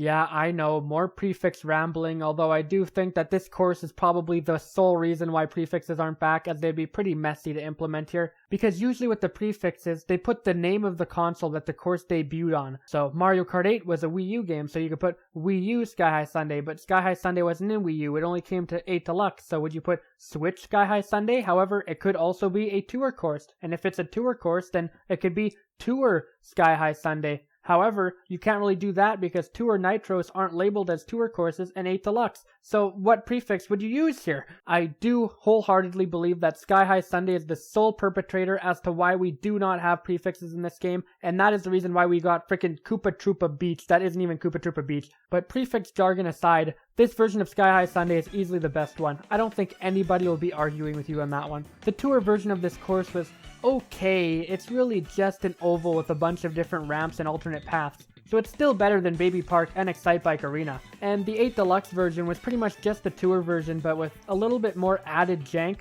The entire course was in anti-gravity because of the way that Mario Kart 8 Deluxe physics work. The course could only function in anti-gravity, and because the entire course is in anti-gravity, now these little pillars on the stairs here, instead of just being obstacles that you'd bump into, they now give you a speed boost somehow, which looks really weird to get a speed boost off a still pillar. Like every other time you get a speed boost off a pillar, it's like spinning in Mario Kart 8, not this one. And to top it all off is this ending section where you go off these ramps and now you have these completely blind jumps where you can't even see where you're gonna land. Not the best course of all time, but the Mario Kart World version, now this course actually starts to make a little bit of sense. Instead of having these janky poles that you can somehow get a boost off of, this track now features rails, not only in lieu of the poles, but also around the track as well. This course features so many alternate pathways, and unlike Dry Bones Burnout, there's actually a lot of gameplay and visual difference between them. Every single route that you can possibly take in Sky High Sundae has a purpose for why you would want to take that route, whether it be faster or other players clogging up a different section of the road so you need to take a different route. And there's also a whole lot of aesthetic and visual variety in the different paths you can go. It is super satisfying to take these routes in particular at the end, where you jump on this rail to the side, to this rail to the side, to this wall. Super cool. Makes you go faster, and you're completely invulnerable to anyone else on the main road. In the end, this course is still functionally just an oval with a bunch of ramps and alternate routes. However, said ramps and alternate routes are way better designed here than they ever were before previously. And because of that, what you get is the most realized version of this course that has really neat theming that was never fully utilized to its full potential before. And I find it funny how before the whole conversation and argument was Was this course made for 8 Deluxe or Tour? And I think it's pretty obvious that it was made for Tour. It's a Tour course. The course wasn't realized that well in 8 Deluxe. It obviously wasn't made with 8 Deluxe in mind. But now the argument has shifted entirely from, is this an 8 Deluxe course or a Tour course, to, is this a Tour course or a Mario Kart World course? Because this track makes so much sense in this game that it's almost hard to believe that it wasn't made with Mario Kart World in mind. But that's really weird to me, because why would you make this course with Mario Kart World in mind and then put it into 8 Deluxe and Tour after? Like, you're just gonna like make a downgraded version of this course for other platforms? That makes literally no sense at all. Why would you do that? Why would you have it so it's 8 Deluxe first, then Tour, then when it's obviously a track made for Tour? And then there's the fact that it might not even be made for World in general, because the ice cream at this one section is floating in the air, and this course doesn't really fit in the open world too well. And if it was designed with World in mind, odds are that they would actually design the entire track around the fact that these were in the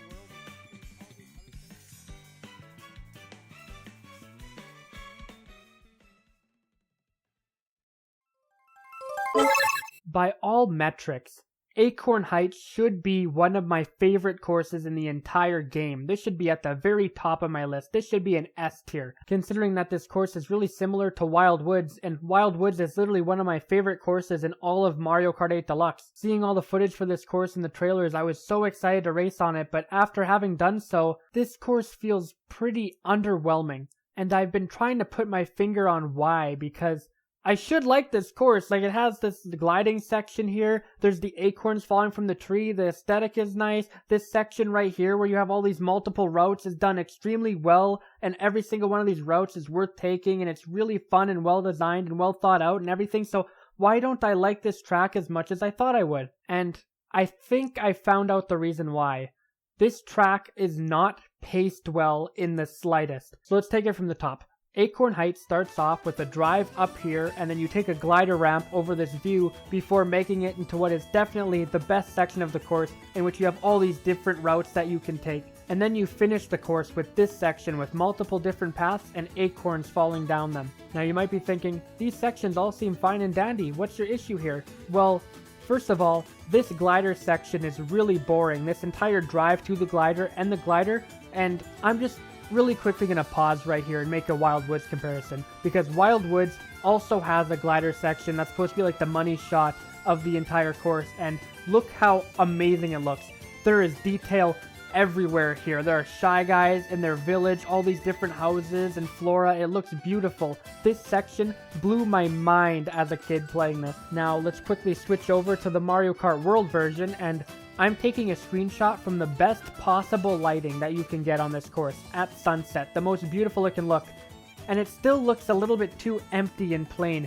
Look over to the right here. This is literally just a giant open field of nothingness, just complete grass. You go to that area in free roam mode, Lakitu will literally pick you up because you are in the middle of the nowhere zone. And I know this criticism is entirely superficial, purely aesthetic based. I'm complaining about the visuals, but that's all you have in this section. It's literally just a straight glider. There's nothing else to it but what you are seeing visually. And when the visuals look plain and uninteresting, it makes this section really boring. And this ending section with the acorns is also way too open. There are so many paths. It's just a big area of driving forward, except sometimes there's an acorn, and the acorns aren't really that well thought out as an obstacle, because there are two modes to them. Either A, they are not a problem in the slightest and super easy to avoid if they're on a different path from you, or B, they're on the same path from you and they fall down on the path you're already on without any time to react to it. If you happen to be going down a path that the acorn falls onto, well, you're almost guaranteed to get hit by it, since it takes up the entire path and there's nowhere to go except this grass, which is off-road. The solution to this design flaw is being able to see the acorns hanging up above, dangling from a tree branch or something before they fall. Maybe they can shake before they fall, because as of right now I don't think there's a visual indication of where the acorn is going to land, which makes this obstacle either A, pathetically easy to dodge since you just happen to be driving on a different path from it, or B, really hard to dodge because you're happening to drive on the same path as it. Just not a really good obstacle. And aside from that, this area is just boring. It's way too open. There's not much going on besides the acorns. Like, there's so much else you could put here. I think that most of these issues would be at least mitigated a little bit with one simple change. and that is to move the starting line from right here to right here. Now, instead of having the best part of the course be sandwiched in between the two most boring parts of the course, you instead start on the most boring part of the course, get to a less boring part of the course, and end on the best part. Now, this version of the track makes a lot more sense. You'd start off on the most boring, least interesting part of the course. Maybe the acorns could be telegraphed a little bit more. Maybe there could be a bit more of them. Maybe there could be more each lap. That would be interesting too. Then from there, you go to this section where you're going up the tree and onto this glider ramp. Literally just need to add some visuals or something. You could even do the whole Shy Guy Village thing again. Just anything over here besides a giant open field of nothing. And then from there, you would glide into the best part of the course to finish it. This makes infinitely more sense than starting off with the boring section, going into the best section, and then back into the most boring section to end the race off. And really, this issue just keeps persisting in this game of courses ending on the least inspired, most generic, boring ass part. Like, I don't want to finish the course on a low note. As of right now, Acorn Heights is pretty heavily carried by this section right here, which, to be fair, this section is absolutely incredible. I cannot underemphasize how well designed everything is. Everything is meticulously placed to connect with each other, going from one route to the next, jumping between rails. So many methods of traversal here. You can just drive on the ramps and trick, you can bounce off the mushrooms, wall riding, rail grinding, you can go between the paths. Every single path is unique from one another, from gameplay to visual, and there isn't a path here that feels like it's objectively the best one. I'm sure there is, but it doesn't feel like it, you know? When you're driving along this, every single route here feels like it's equally as viable. And while I do believe that this course is inferior to Wild Woods, I do think that this section right here is probably better than anything that Wild Woods does. I thought I would love Acorn Heights because I love Wild Woods, however, Wild Woods kind of highlights the issues with Acorn Heights, and Acorn Heights kind of just makes me respect Wild Woods a lot more. I know people are probably annoyed with the Wild Woods comparisons right now and want me to just wrap this section up, but I really want to highlight this, that Wild Woods is just this track done better. You see, Wild Woods, it starts you off on the side of a tree, and then you drive up the tree, you go to this really cool Shy Guy Village segment where you're driving through their village, then you glide through this absolutely breathtaking shot of the whole village, looks like something out of The Hobbit. Then you drive down this water slide into this section with these lily pads in the water at the base of a tree. Then you go back up the tree. The course is awesome. And while this Acorn course is still really good, I just wish it could reach the same heights.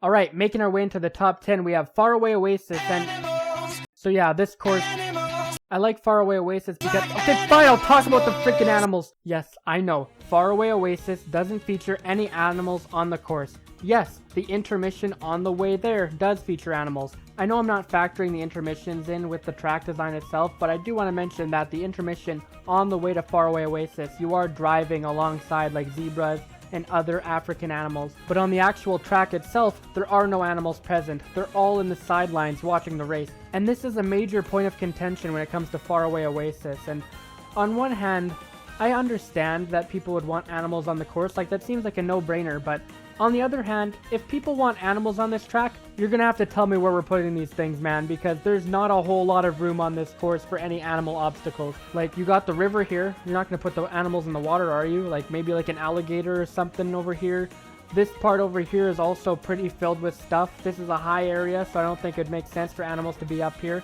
This part right here doesn't feel like animals could be here. Literally the only part of this course in which I could feasibly see them adding animals is this end section right here. However, this turn is already tight enough. I don't really think you need animals as an obstacle as well. So while initially I did understand the criticism of there not being animals, and I still kind of do, on further reflection, I don't think you really need animals in this course. Anyway, I think Faraway Oasis is really fun to drive on, even despite the fact that there are no animals on the road. Because of the lack of animals, this course doesn't really feature any major obstacles, which doesn't seem to be an issue for other courses without obstacles, but I digress. Even though Faraway Oasis doesn't do anything really crazy, I just think it's a really well-designed course that I have a lot of fun playing. The turns are really fun to turn on. I like this jump right here, where you land on this rail.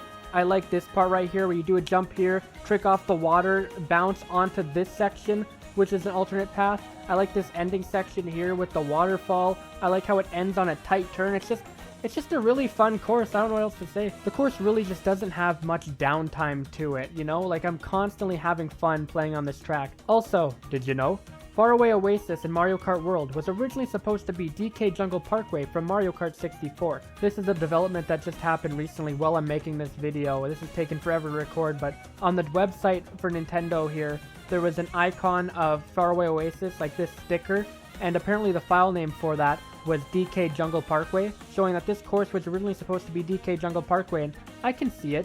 You know, like you have this ramp here that could be like this ramp part here. The layout looks really similar. Aesthetic is kind of similar. Like, I could see this originally being DK Jungle Parkway, and then they decided to change it to a completely new course because there's already 2 DK tracks in this game.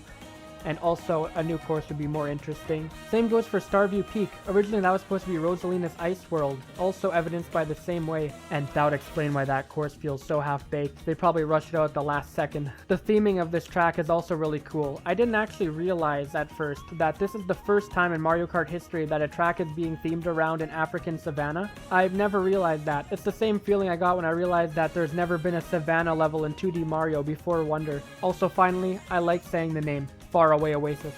It just away over and over again. Faraway Oasis, faraway Oasis, away Oasis, faraway Oasis.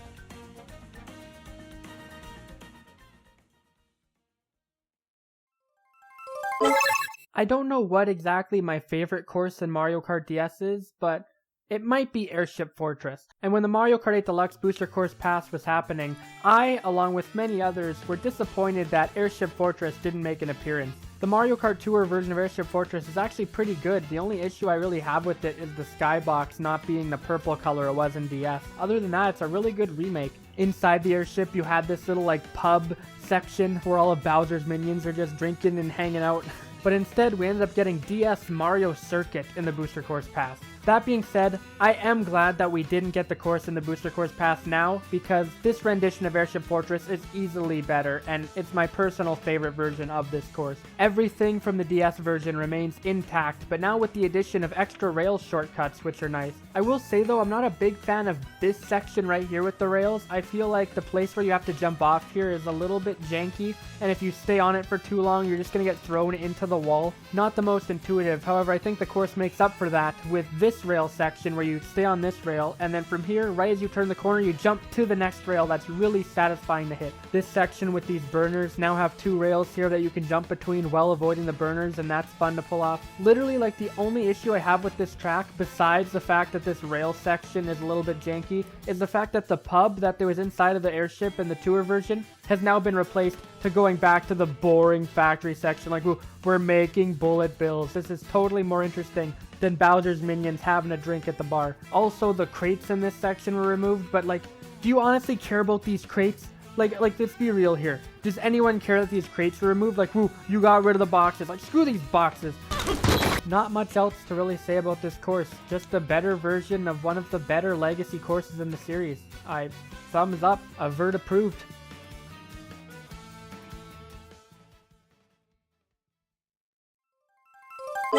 Shy Guy Bazaar is a course that was long overdue to come back. It was originally supposed to be a retro course in Mario Kart 8 on Wii U. That didn't happen. It was supposed to be in the DLC. That didn't happen. And then it came to Mario Kart Tour, and it could have been in the Booster Course Pass, and that didn't happen. So much like Wario Stadium from Mario Kart 64, literally everyone was like, yeah, this is a lock for the next game. And sure enough, here it is, and better than ever. Shy Guy Bazaar is already like one of the best Mushroom Cup tracks in the entire series, but this is just a whole new level. First of all, literally the entire track is here as it was. It's entirely preserved, nothing is cut, down to these little like jars with the snakes inside. Like, I would have bet money that Nintendo would remove these jars with the snakes inside. But the thing that really propels this remake of Shy Guy Bazaar isn't just that everything is as it was. It's that Nintendo just decided to just casually add another track to this track using the shortcuts. Shy Guy Bazaar in Mario Kart World has the most diabolical rail shortcuts in the entire game. Like, seriously, they span the entire track. The entire track contains rail shortcuts that's outside of the main road, so you can literally spend the entire course just taking the shortcut route. And then once you get to the end of the course, you can start the next lap taking this rail shortcut and do the whole thing again. It is incredible. The new shortcuts are so good that this old shortcut that you would originally take on Shy Guy Bazaar is pretty much just useless now. Yes, it also can get you back to the main rail shortcuts, but there is no reason to take that over all of this extensive, expanded rail goodness. Quick shout out to this specific section of the shortcut, because you may be thinking, okay, how do you extend this shortcut from right here? But you have to take this jump right off this ramp right here at just an angle where you land on this wall without going too high or too low, because if you do either of those two things, you are majorly screwed.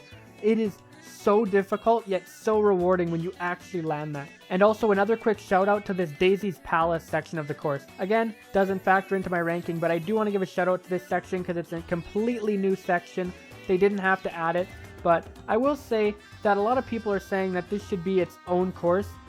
I don't think this section is interesting enough to be its own course. Maybe it would work as a battle map though. If I had to give like a quick nitpick as to one thing I don't really like about Shy Guy Bazaar, it's the fact that the course is set at daytime during the Grand Prix, and I really don't think this course looks anywhere near as good at daytime as it does at nighttime. But that's such a minor visual issue in the grand scheme of things. Overall, this track is absolutely phenomenal. This is how you reimagine a retro course in Mario Kart World. And I am glad that this is the game where this track officially returned.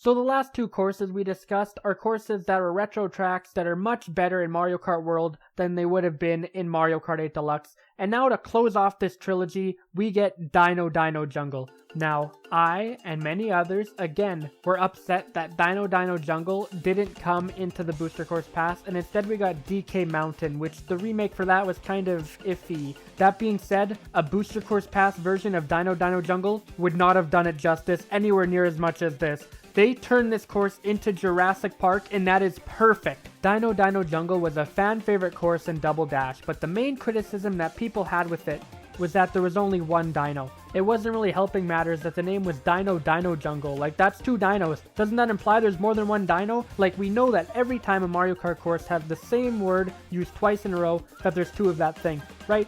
Like, Ice Outpost, there's twice as much ice in that. Dry Desert is twice as dry, except for the Deluxe version because there's a massive lake here now, but we ignore that because that's really the only thing with the course. And Salty Speedway is twice as salty as any other speedway. But Dino Jungle only has one dino?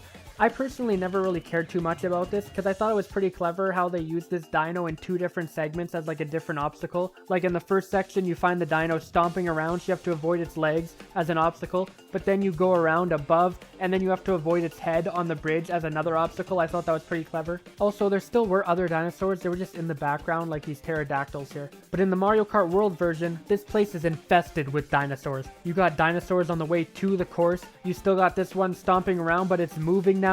You got this like Stegosaurus you can trick off the head of. You got this guy over here you can ride on like the scales, the spine on its back as like a rail shortcut. And on the final lap of this course, a freaking T-Rex just breaks out of this glass over here and starts screaming and then starts rummaging around on the course. It's absolutely utter chaos. Adding to the Jurassic Park theming, this area here, which was originally just like a boring cave, is now an actual like laboratory where they study dinosaurs, and I think this is a massive blow up. Really just not a whole lot to criticize here. I think we're at the point of the ranking now in which all these courses I'm talking about have barely any issues and are almost perfect tracks. Now I will say, this course isn't fully intact like Shy Guy Bazaar and Airship Fortress were. There were some creative liberties taken to adjust how the course works in this version. These boardwalk sections that were really thin in the original and that was the obstacle have now been changed. The main dinosaur from the original that stood right here no longer does. So this section where you have to like avoid the feet while also avoiding the head as two different obstacles is no longer present. And this entire inside section has been completely reworked from this cave to this laboratory. But I don't think any of these changes in design change the fact that this is quite easily my favorite rendition of Dino Jungle, and I think most people would agree.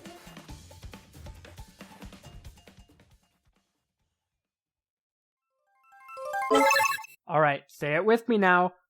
Absolute cinema. Boo Cinema is one of the courses that I was the most excited to play, and now that the game's out, I absolutely love it. But much like with Faraway Oasis, I think I should discuss the elephant in the room first. The main criticism that Boo Cinema faces is the fact that it's hard carried by its theming and the actual track design isn't that interesting. And while I do agree with this to some extent, the theming is definitely the best part of this course. It's easily the standout, while the track design does take more of a back seat. But with the way that some people talk about this course, I mean, you'd think it didn't have any track design at all. Because yes, while the course design isn't the best course design in the game or anything, it still does some interesting things, like these rails here on this section that you can jump across. Once you jump through the movie screen, you have this rail to the right you can get onto pretty easily. On this section, you can jump onto this rail, wait until you get to the end here, get all these coins, and then jump, land directly onto this rail and get the rest of the coins. And then this ending section here has these two rails which allow for some skillful maneuvers. And again, yes, the course design isn't out of this world or anything. It kind of takes the Sonic Racing Crossworlds approach of just having zero obstacles anywhere. But I still have fun racing on it, like there's twists and turns. I do enjoy the course enough to where the phenomenal theming is enough to push it to being one of my favorite courses in the entire game. And I do not want to understate how phenomenal the theming is in this course. Like genuinely,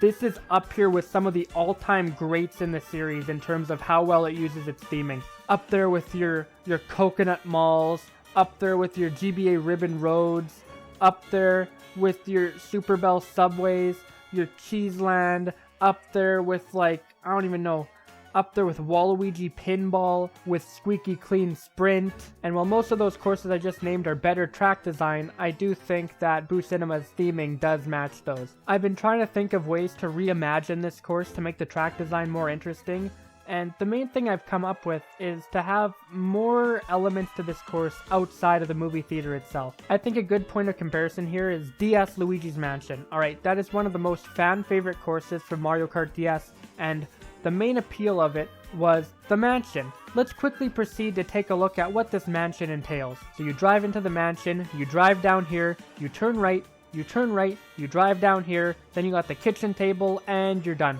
The mansion part of Luigi's Mansion, which is the focal point of that course, the main draw of the track, isn't even that interesting. And it's over before it even begins, but the thing with this course is that there's more to it than just the mansion. DS Luigi's Mansion makes up for its course's draw not being that interesting by having other sections and other things that are interesting besides it. Like these walking trees, for instance, that make for good obstacles. This ending section here in the courtyard where you have this mud that's slippery and there's these little like green patches that actually control nicely, and they're perfectly placed so that you can just slide into one, into the next, into the next, into the next. Whereas in Boo Cinema, the main draw of it is jumping into the movie theater screen, and that section's pretty much just a loop when you break it down. The rest of the course isn't as interesting, and there's so much else you could do here. Like outside of Boo Cinema, directly outside of it, there's this whole boardwalk here that doesn't get utilized in the course. In free roam mode, there's whole other sections of Boo Cinema you can drive to that just aren't present in the course. Hell, you could even extend the theater out itself by having like, I don't know, like a backstage area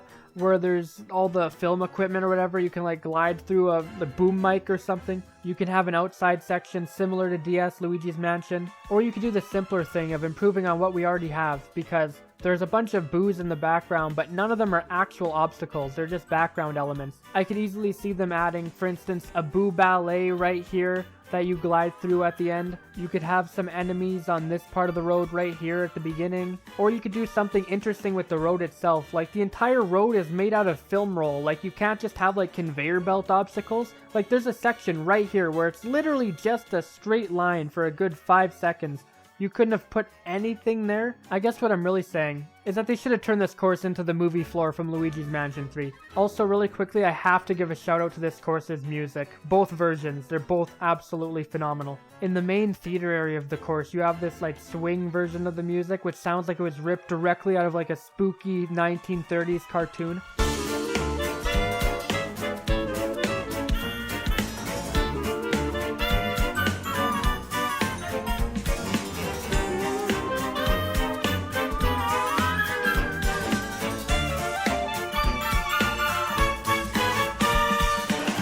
Then once you jump into the movie theater screen, it hits you with this jazz arrangement, and it gets right to the main part of the song right as you get into here.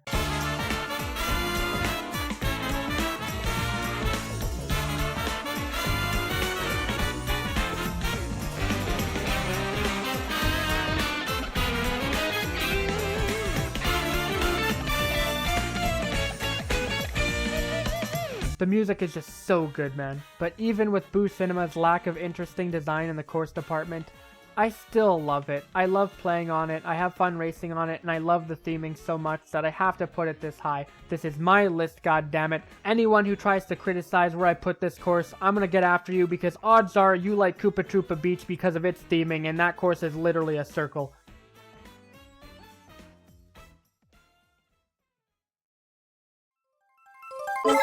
Alright, we are now in the top 5 courses of this game. We have reached the creme de la creme. Starting us off, we get Great Question Block Ruins, and hold on a sec. Hold on, whoa. What is this name, Nintendo? Who came up with this name? Why is the question mark actually just a question mark? Like, is it Great Question Mark Block Ruins? Or, like, if it's question block, why couldn't you just put the word question there? Like, I can't even type this name into my Audacity file because it doesn't allow for question marks. Like, was there really, honestly, not another name you could have chosen? Like, any name, like Great Block Ruins, even.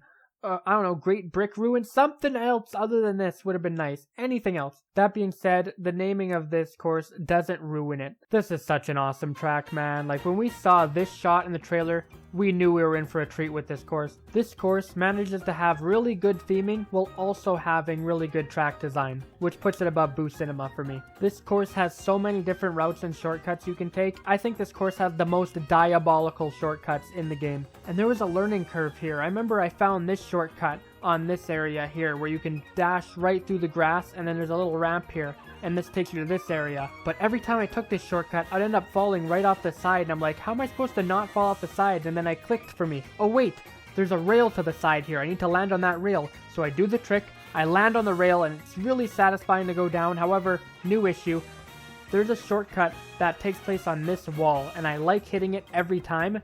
This rail does not take you to this wall, and yeah, that kind of sucks. But other than that, these shortcuts are extremely well thought out. The track designers knew precisely where to put the rails, where to put the ramps, where to put the bouncy clouds, where to put the poles, and even where to put these giant rings. Like, seriously, this shortcut right here is the most diabolical one in the entire game, and you cannot tell me that Nintendo was unaware that you could do it. Like, everything here was meticulously thought out just for this one shortcut, but there's other ways you can hit it. You can come up here and hit the ring and it still works. Like, it's so genius. This one ring allows for so many different shortcuts to be possible. My preferred way of hitting it is going over here onto this wall, gliding down to this segment, and then jumping onto this platform with this pole, tricking off the pole, and then tricking onto the rings. All things said, this shortcut isn't actually that hard to pull off. You just need to go a lot further right to hit the ring than you may think. From there, it's pretty much just tricking into the direction you want to go a whole bunch to push yourself to the left onto this wall and then over here. But it's still so satisfying to pull off, especially online.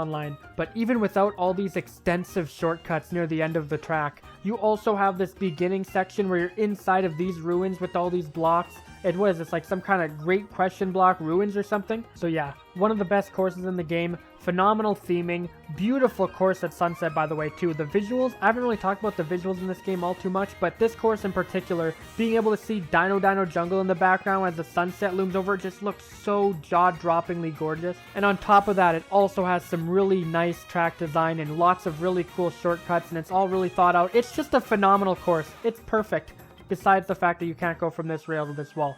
And also because this name sucks. Like, seriously, what is this name? Who thought of this? Great Question Block Ruins? When do you put punctuation in your Mario Kart titles?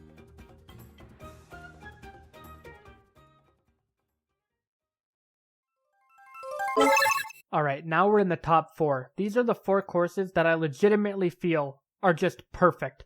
Down to the last minute detail, everything perfect. Not a single flaw I have with these next 4 courses. Well, at the very least, no issues that are big enough to change my ranking of these courses. Like, really small nitpicks I can give with some of these, but overall I'd say they're pretty much perfect 10 out of 10s. In 4th place, starting off the core 4 courses in Mario Kart World, we got the best retro track in the game, Toad's Factory. Here's the thing, Nintendo took their sweet ass time bringing this course back. Seriously, they took forever. I thought it was going to come back so many times and it just never did. Which struck me as really odd considering it's a fan favorite course. I was like, what's taking them so long? Genuinely, this course would have fit right into Mario Kart Tour. So many of Mario Kart Tour's retro tracks have the same exact aesthetic of having the like basic blue sky, the skybox with the like the orange like cliffs or whatever, and the green grass without a lot of texture, and I could easily see Toad's Factory appearing into that game with that same exact aesthetic, but it just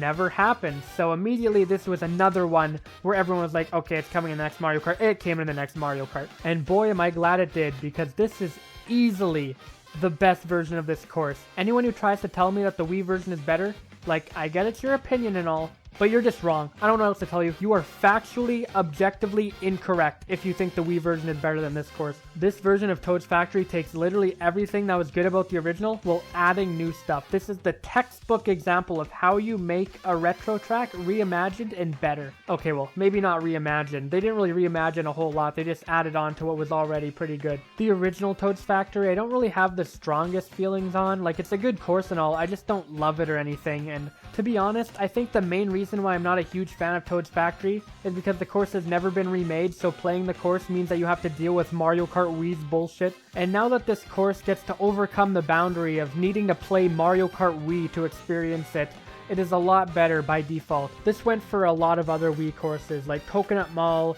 DK Summit, all these like other Wii courses that came to the Booster Course Pass. I wasn't a huge fan of originally, but once they came to the Booster Course Pass, they're among my favorites in the game. And that's strictly because Mario Kart Wii has really great track design. I just don't like playing that game at all. So World's rendition of Toad's Factory is immediately better just on the basis that it's in a better game. But on top of that, everything that's been brought back from the original is at its best, with new stuff too. This final shortcut right here is so good. It's not hard to pull off in the slightest. I think anyone can do it. Even casual players, I think, could probably do this. But it is so fun and satisfying to pull off, and also it skips what was the worst part of the course initially, being this ending dump truck section. What you're left with is just an extremely fun course with really cool theming. The track has been scaled down a little bit more too, so it's even more fun to make these turns. And you also have this shortcut up here, which I see a lot of people saying is unnecessary and there's no reason to get to it. And that may be true if you try hitting it by going on this wall and then jumping off, but the real method of getting this shortcut is on this section right here with the conveyor belts. If you go to the left, you can use the water driving mechanics to trick off of here onto this rail, and then from this rail onto here. It is so satisfying when this all happens to line up perfectly to get this shortcut. That shortcut isn't something you're going to want to do consistently every time you play the track. It's just whenever everything happens to line up that you can hit it. Overall, honestly, the only thing from this course I could see someone saying is worse than the original is the fact that this conveyor section doesn't have the crates. And do you honestly care about the crates? Like, seriously, do you really care about these boxes? Like, get out of here. No one cares about these stupid boxes, but yeah, this course is absolutely phenomenal. Easily top 4 in the game.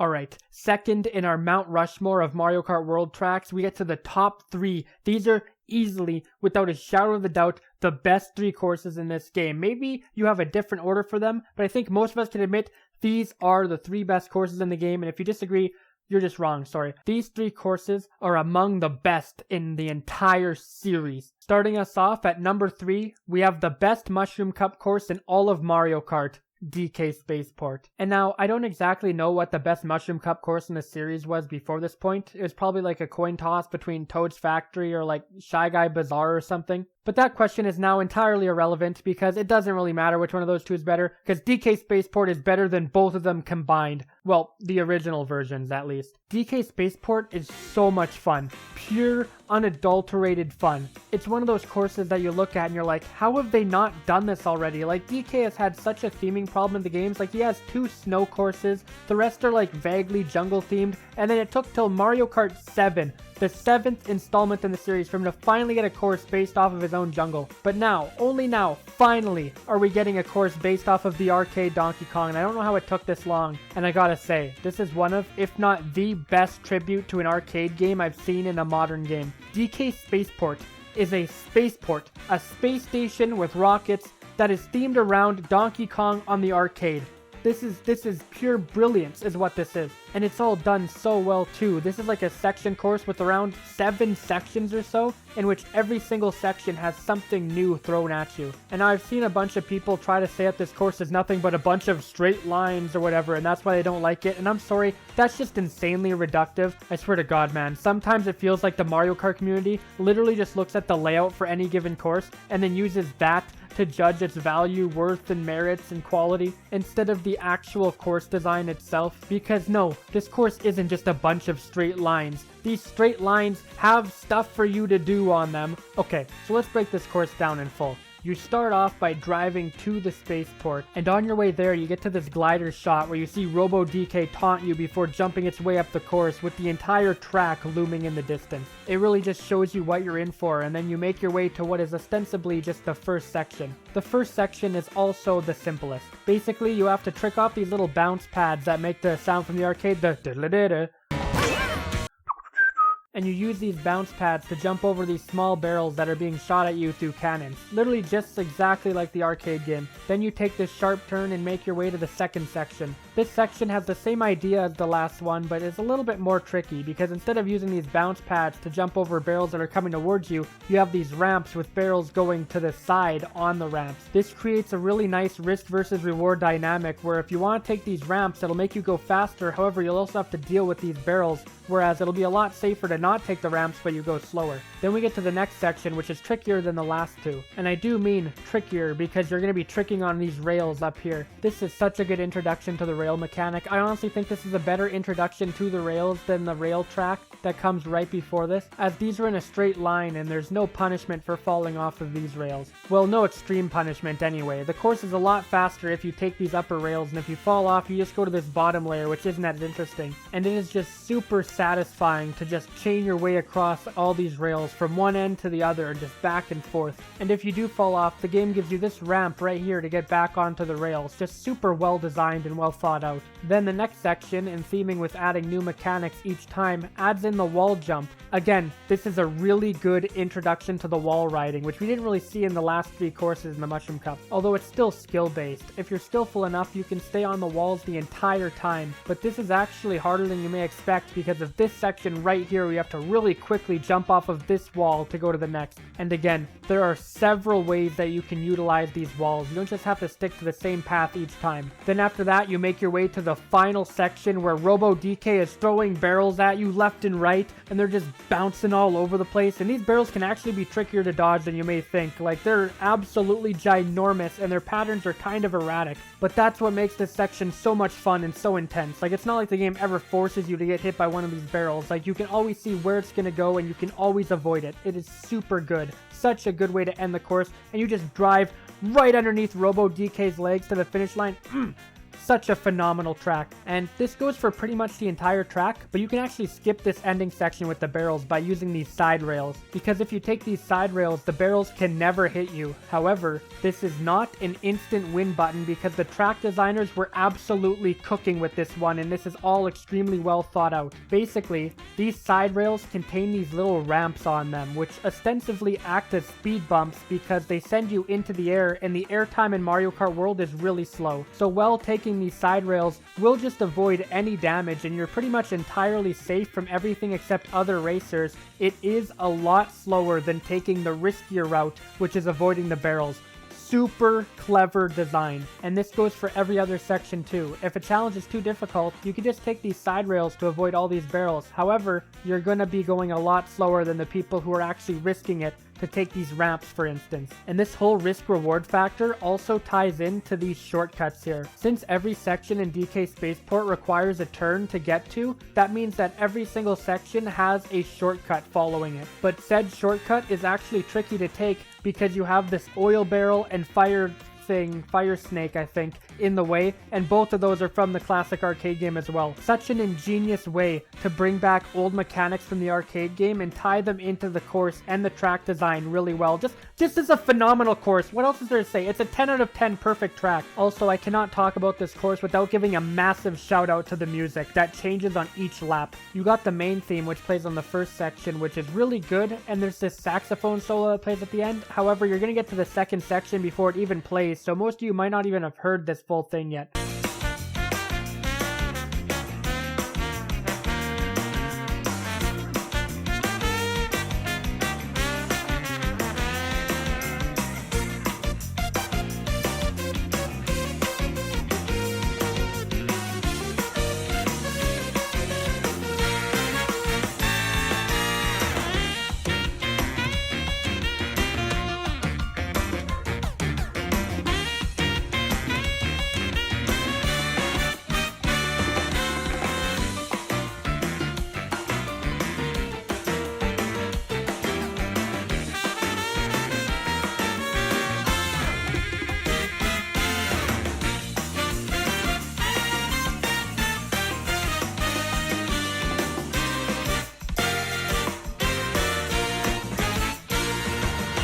Then on the second section, the music starts to get more serious, and every single section of this song has the dun dun dun dun dun dun from the arcade game in the background, and it just sounds so good.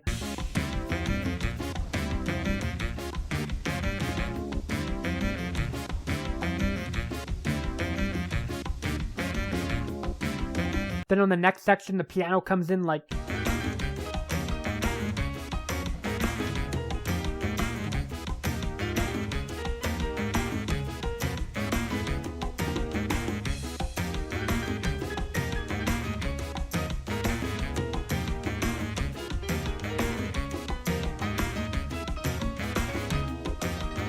Then the band just kind of starts popping off.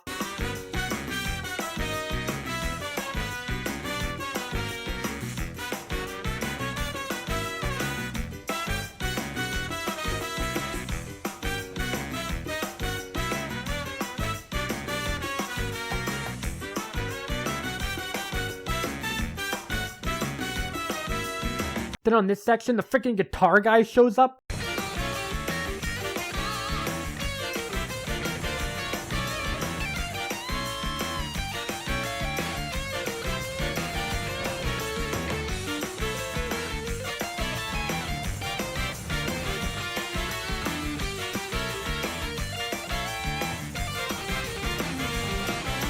And the song ends on the final section with this arrangement of the hammer theme from the arcade game, and the bass guy gets utterly nutty.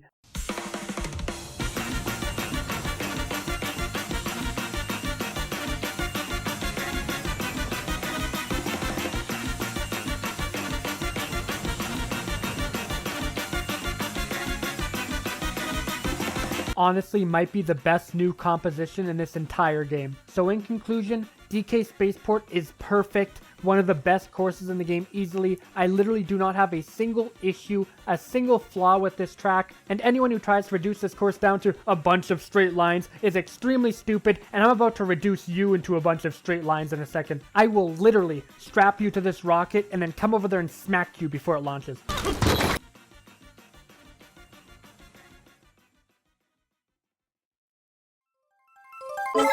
The thing about ranking videos is once you get to the top 2 slots, whenever number 2 is revealed, number 1 gets revealed alongside it. So because of that, I'm going to take my sweet time sitting here before telling you what my number 2 spot is.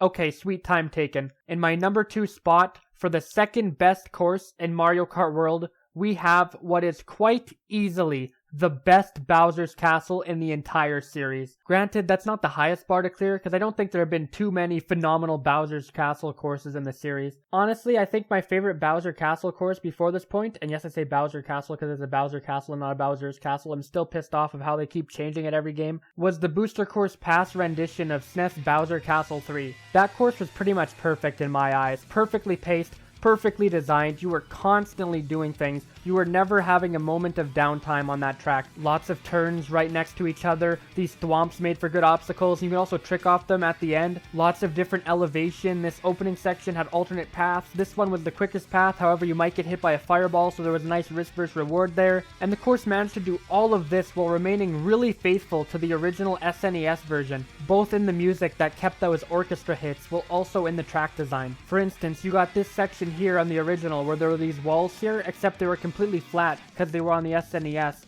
But in the reimagined version, these walls are now actually full walls that you can trick off of, and they're really satisfying to get the tricks down. Also, I would say SNES Bowser Castle 3 is the only course in all of the Booster Course Pass that looks on par visually with the base game. I apologize for going off on this yap tangent about a completely, entirely unrelated course, but I mention this because, well, I think that course was perfect. World's Bowser's Castle is perfect. Mario Kart World's Bowser's Castle has literally everything you could possibly ever want in a Bowser's Castle track. The atmosphere is so intense and oppressive. You have this like thunderstorm going on in the background while there's like meteors falling everywhere. Everything's on fire. The castle seems really high tech and heavy duty. You have this one section where there's like a command center where Bowser's about to drop the nuke. Another $20 trillion to King Koopa. And this course also has the exact same highs that SNES Bowser Castle 3 and the BCP had. Everything is perfectly paced. You are constantly doing something in this course, whether it be driving down here, going up here on this rail. You have this section right here where you can jump on one of these chains. There's a whole other part of the track up here. You can jump on this grind rail, onto this rail, then you jump onto this part of the track, and it's like, wait, where do I go from here? Turns out you can jump through this hole, go off of this like cargo box, jump off. This section of the track infuses your wheels with like this lightning power, so you drive at like 200cc right through a statue of Bowser's agape mouth, which is a really nice change of pace since I was kind of getting sick of almost every single new Mario Kart Bowser's Castle course having a giant robotic animatronic statue of Bowser. And this stage is packed to the brim with ultra shortcuts, although you don't even have to do any of them for the course to be interesting. I mentioned this shortcut at the beginning where you go up here and then jump off the rail to go to this section where you jump off of the cargo crate. But even if you don't take that shortcut, this section is still really engaging and well designed. If you want to cut these corners to go faster, you'll have to deal with the fact that these lava bubbles could come out and hit you, so there's a nice risk versus reward factor there. And this course doesn't end out with a whimper like some other tracks in this game are guilty of. No, this course ends off with a bang, where you have this section where you're still going at Mach speed, turning this corner here with multiple paths, and you're dodging these meteors falling on the track. Like, what? Are you kidding me?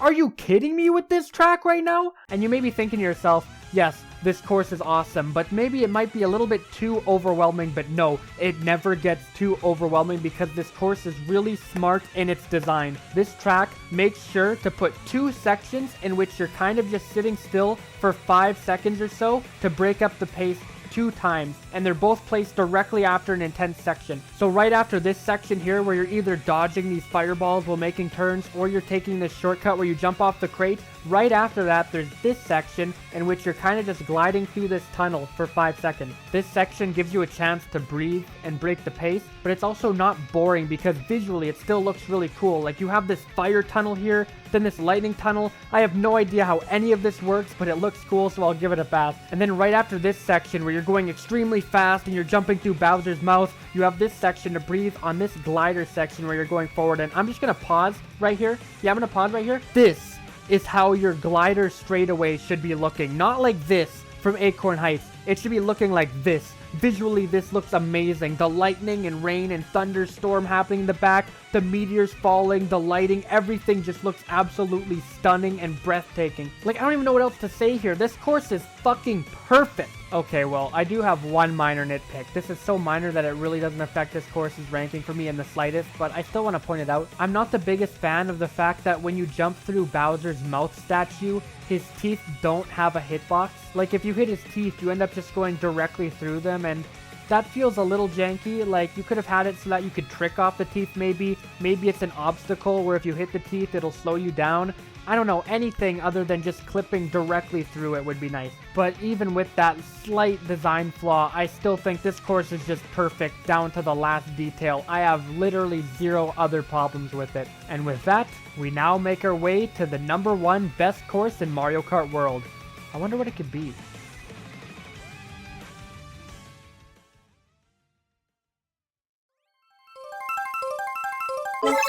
I know, I'm boring, but I'm not going to put a course at the #1 spot that isn't accurate to my true personal thoughts and beliefs just so I can be contrarian or whatever. With that being said, my favorite course in all of Mario Kart World is Rainbow Road. It's not like Rainbow Road is my favorite course in this game by a wide margin. I did say that these top 4 courses are really close together, and I meant that. Ask me in a few months or so, and I might end up saying that Bowser's Castle is my favorite course in the game. Or hell, maybe DK Spaceport or even Toad's Factory could be my favorite course in the game. It was honestly a Herculean task to even rank all these top courses because they're just so damn good, but after much consideration, I do believe that yes, Rainbow Road is my top spot for the best course in all of Mario Kart World. So you start off this course with this beautiful drive through the ocean and okay, wait a minute. I said I wasn't going to talk about intermissions. Well, I mean, this course is still my favorite course in the game, even without the intermission here.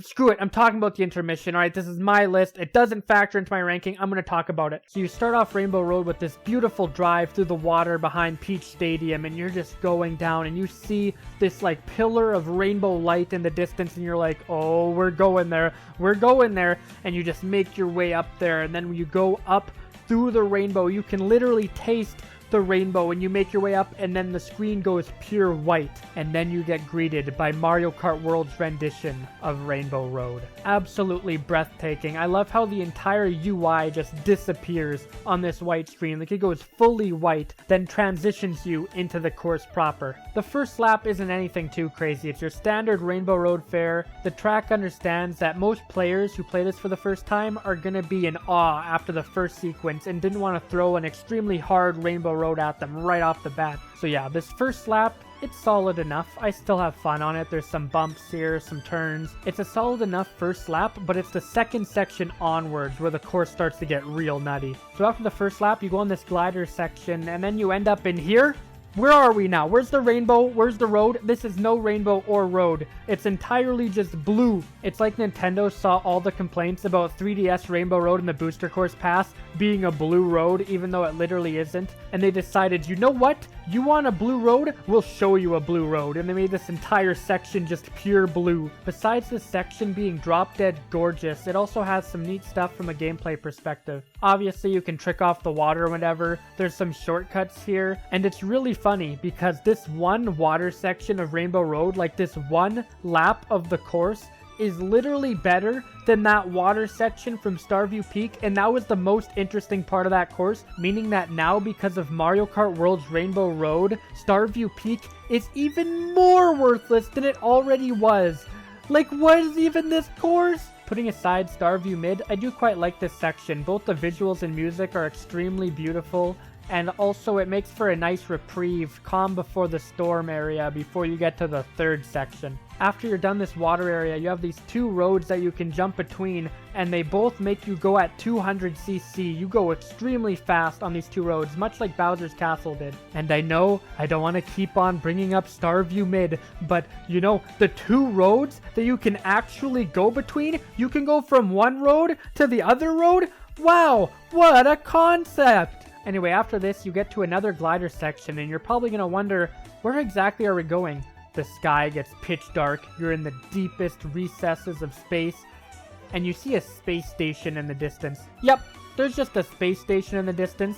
You go there? Yep, you go there. That's right, there's literally just a section of this course that is a space station. This space station honestly makes this course feel like what Mario Kart 8's Rainbow Road was trying to accomplish, but couldn't due to the Wii U's technical limitations. And I'm going to say it right now, I think this is quite easily the best part of the course, both in theming as well as the actual track design. In terms of theming, not only is having a space station in your actual Rainbow Road course really cool, but it makes sense to have a space station here considering, you know, DK Spaceport exists.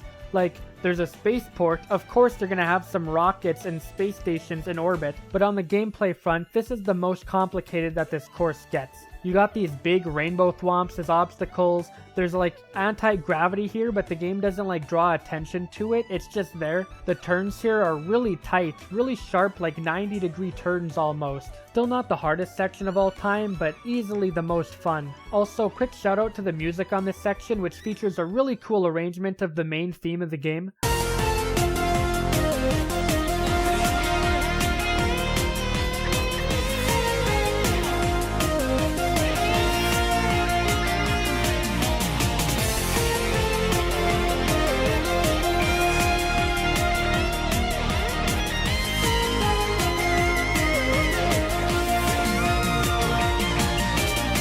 So then, as the space station's coming to a close, you get this narrow stretch of road and a ramp, and you're like, where could we possibly be going next? So you drive down, you go off the ramp, and this shot hits so hard every time.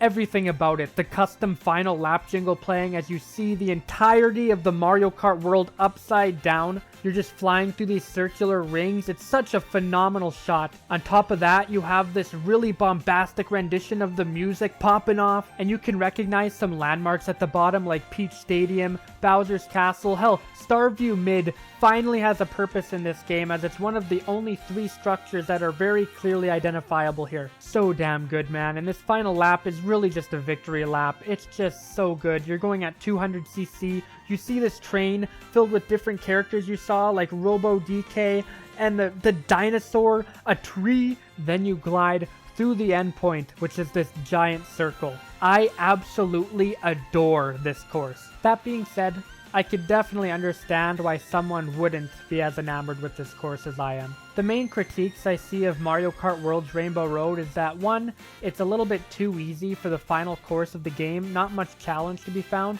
and 2, because it's not as interesting as other courses. And I can entirely understand both of those arguments. If someone doesn't like this course because they don't find it that interesting, or they find it kind of boring and not that hard, I could 100% understand. It's really just going to come down to subjective personal taste. I personally like the fact that it feels more like a victory lap than an extremely hard final challenge, but I could 100% understand why someone wouldn't. That being said, what I can't understand is a lot of people saying that this course has no obstacles and no shortcuts and nothing, and it's just, that's objectively false. There's shortcuts here on the blue water segment, there's a shortcut here on the space station, you have these thwomps. What are these thwomps if not obstacles? I do love Mario Kart World's Rainbow Road. I think it's a perfect finale course. I think it really just encapsulates everything good about the Mario Kart World gameplay system. Being able to see the entire open world on the bottom at that last shot is so incredible. I think that alone makes it worth it. This list, I did say, was just my opinions, and this is subjectively what I would say the best course in the game is. If I was doing a more objective tier list, I'd say probably Bowser's Castle is the objective best course in the game. That course is absolutely phenomenal by every single facet of course design and theming and everything. Maybe it could have done a little more, but overall, whether you disagree with my takes on this list or you agree with them, honestly, I'm really just glad that Piranha Plant Pipeline never made it back. Alright, your stupid ass Piranha course, the redundant Piranha course, that's name is almost identical to Piranha Plant Pipeway, so imagine having Piranha Plant Pipeway and Piranha Plant Pipeline in the same game. Yeah, it's never coming back. Your mid-course is dying with Mario Kart Tour. When Mario Kart Tour is no longer playable, when the server shut down, you will never be able to play this course again, and you never need to, alright? This course sucks. It sucked in Tour, it'll suck again. Most of the people who like this course haven't even played it in Mario Kart Tour. You have no idea how mid it is, how janky it is, how boring it is. You have no idea. All you know is you heard the music, and that's it. But guess what? The music got an arrangement in Mario Kart World, so take that, alright? The only redeeming quality, the only worthwhile part of substance and value of Piranha Plant Pipeline made it into Mario Kart World, okay? Rip Bozo.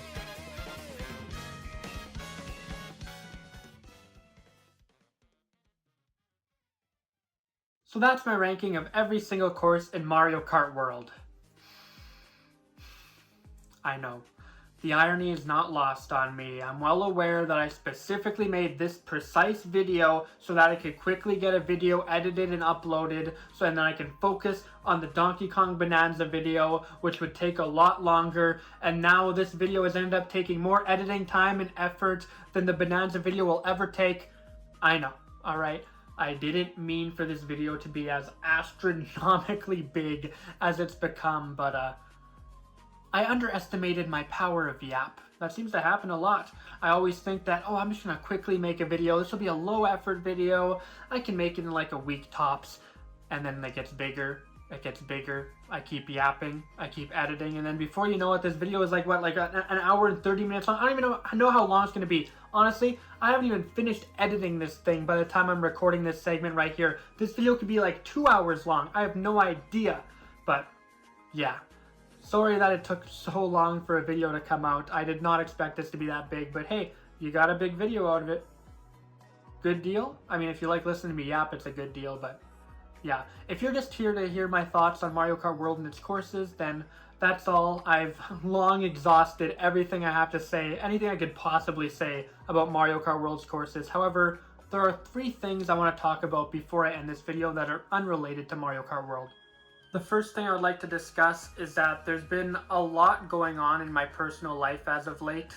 A lot's been happening and going down, and it is part of the reason as to why this video is taking a long time to come out. That's an excuse. It's not the reason why this video is taking so long to come out, but it is the reason why you may not see as many uploads from me in the next upcoming months. Last few months have been really hectic. Next few months are going to get even crazier. There's a lot to get done, and that's going to take a lot of my attention away from making these videos. I don't want to get into like full detail as to everything happening. Maybe in a future Yapathon, I'll discuss in further detail as to what's happening, but as of right now, I don't really feel comfortable sharing, so you'll have to just bear with me here. A lot's happening, and I might not be able to get videos out as consistently in the next few months. That's about it on that front. The second thing I want to talk about is a lot more positive. I stream now, and I have been absolutely loving streaming. I just adore doing it. It is so, like, it's like tailor-made for me. I love playing video games while I have people watching. I remember at school, I would like play games and there'd be people on the couch there at lunchtime because in the lunchroom they had like video games set up, and I'd bring my Switch to school and just play something, and there'd be like 1 or 2 kids on the couch watching me play, and I've always loved that. And just streaming, it's just made for me, honestly. And for a while now, I haven't been able to stream because, well, there's a few barriers to entry. My computer sucked before. It was made out of sticks and rocks. You know this. My old computer was terrible, but shout out to my friends. We got together and we built a new computer. Brand new computer. It works so much better. I need to give a shout out to them. They're amazing. I told the whole story about it in a previous Yapathon, so you can watch it there. But yeah, there was another hurdle. My internet wasn't that good before. It's really good now. Now we have fiber optic internet, so it's been going really smoothly. Internet has not been an issue. And the third issue is that I didn't have a capture card to record gameplay footage, but again, my friend, just really phenomenal people. They're such great people. I need to give them a shout out. You know who you are if you're watching this. But he gave me a capture card, and yeah, now I have the 3 barriers to entry have all been cleared, and I've been able to stream, and I've been streaming pretty much every single day for like over a month. I don't know if I'll keep that streak up by the time this video goes out, but as of recording this, it's been over a month of just daily streams, and we've done a whole bunch. I played through the entirety of Hollow Knight Silk Song. That's a full playthrough.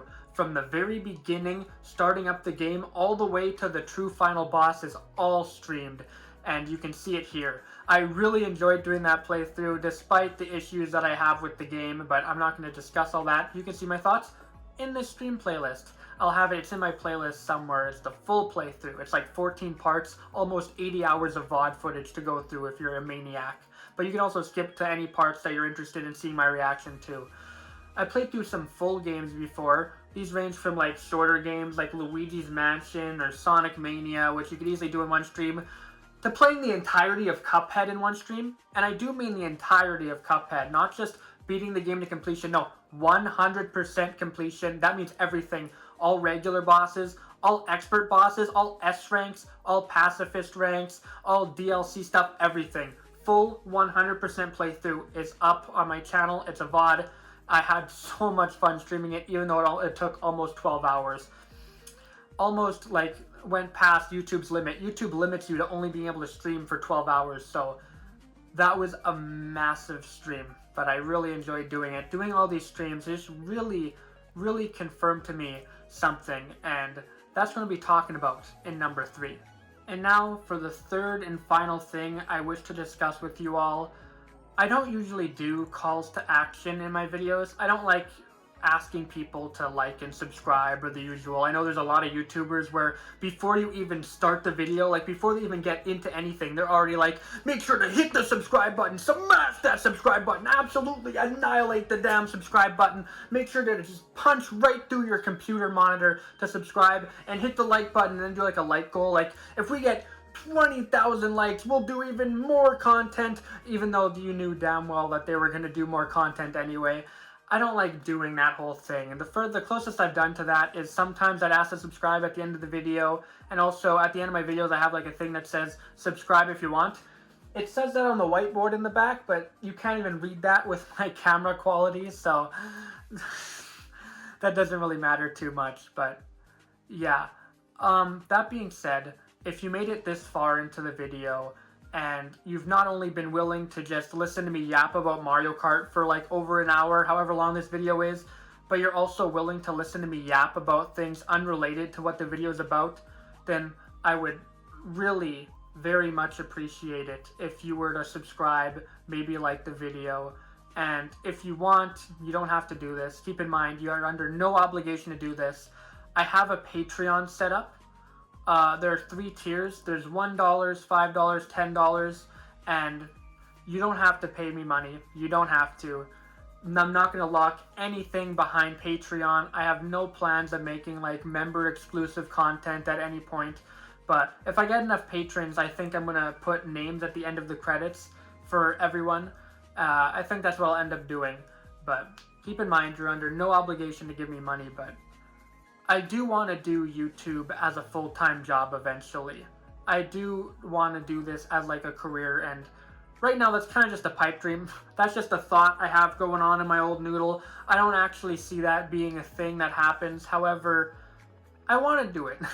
You know, whenever my parents ask me, hey, Avert, though they don't call me Avert, obviously, but they're like, hey, what do you want to do when you grow up? It's hard to tell them, I want to be a YouTuber. Because it's like, you're not going to be a YouTuber. Get out of here. Go take a skilled trade or something. But I do want to be a YouTuber. I would love for my job, and like, I would love to be able to make a living off of entertaining people. Like, I see a lot of people telling me, hey, Avert, you streaming every day gives me something to look forward to, and also that people really enjoy my stuff, and it makes them happy, and it brightens up their day, and stuff like that affects me more than I've let shown.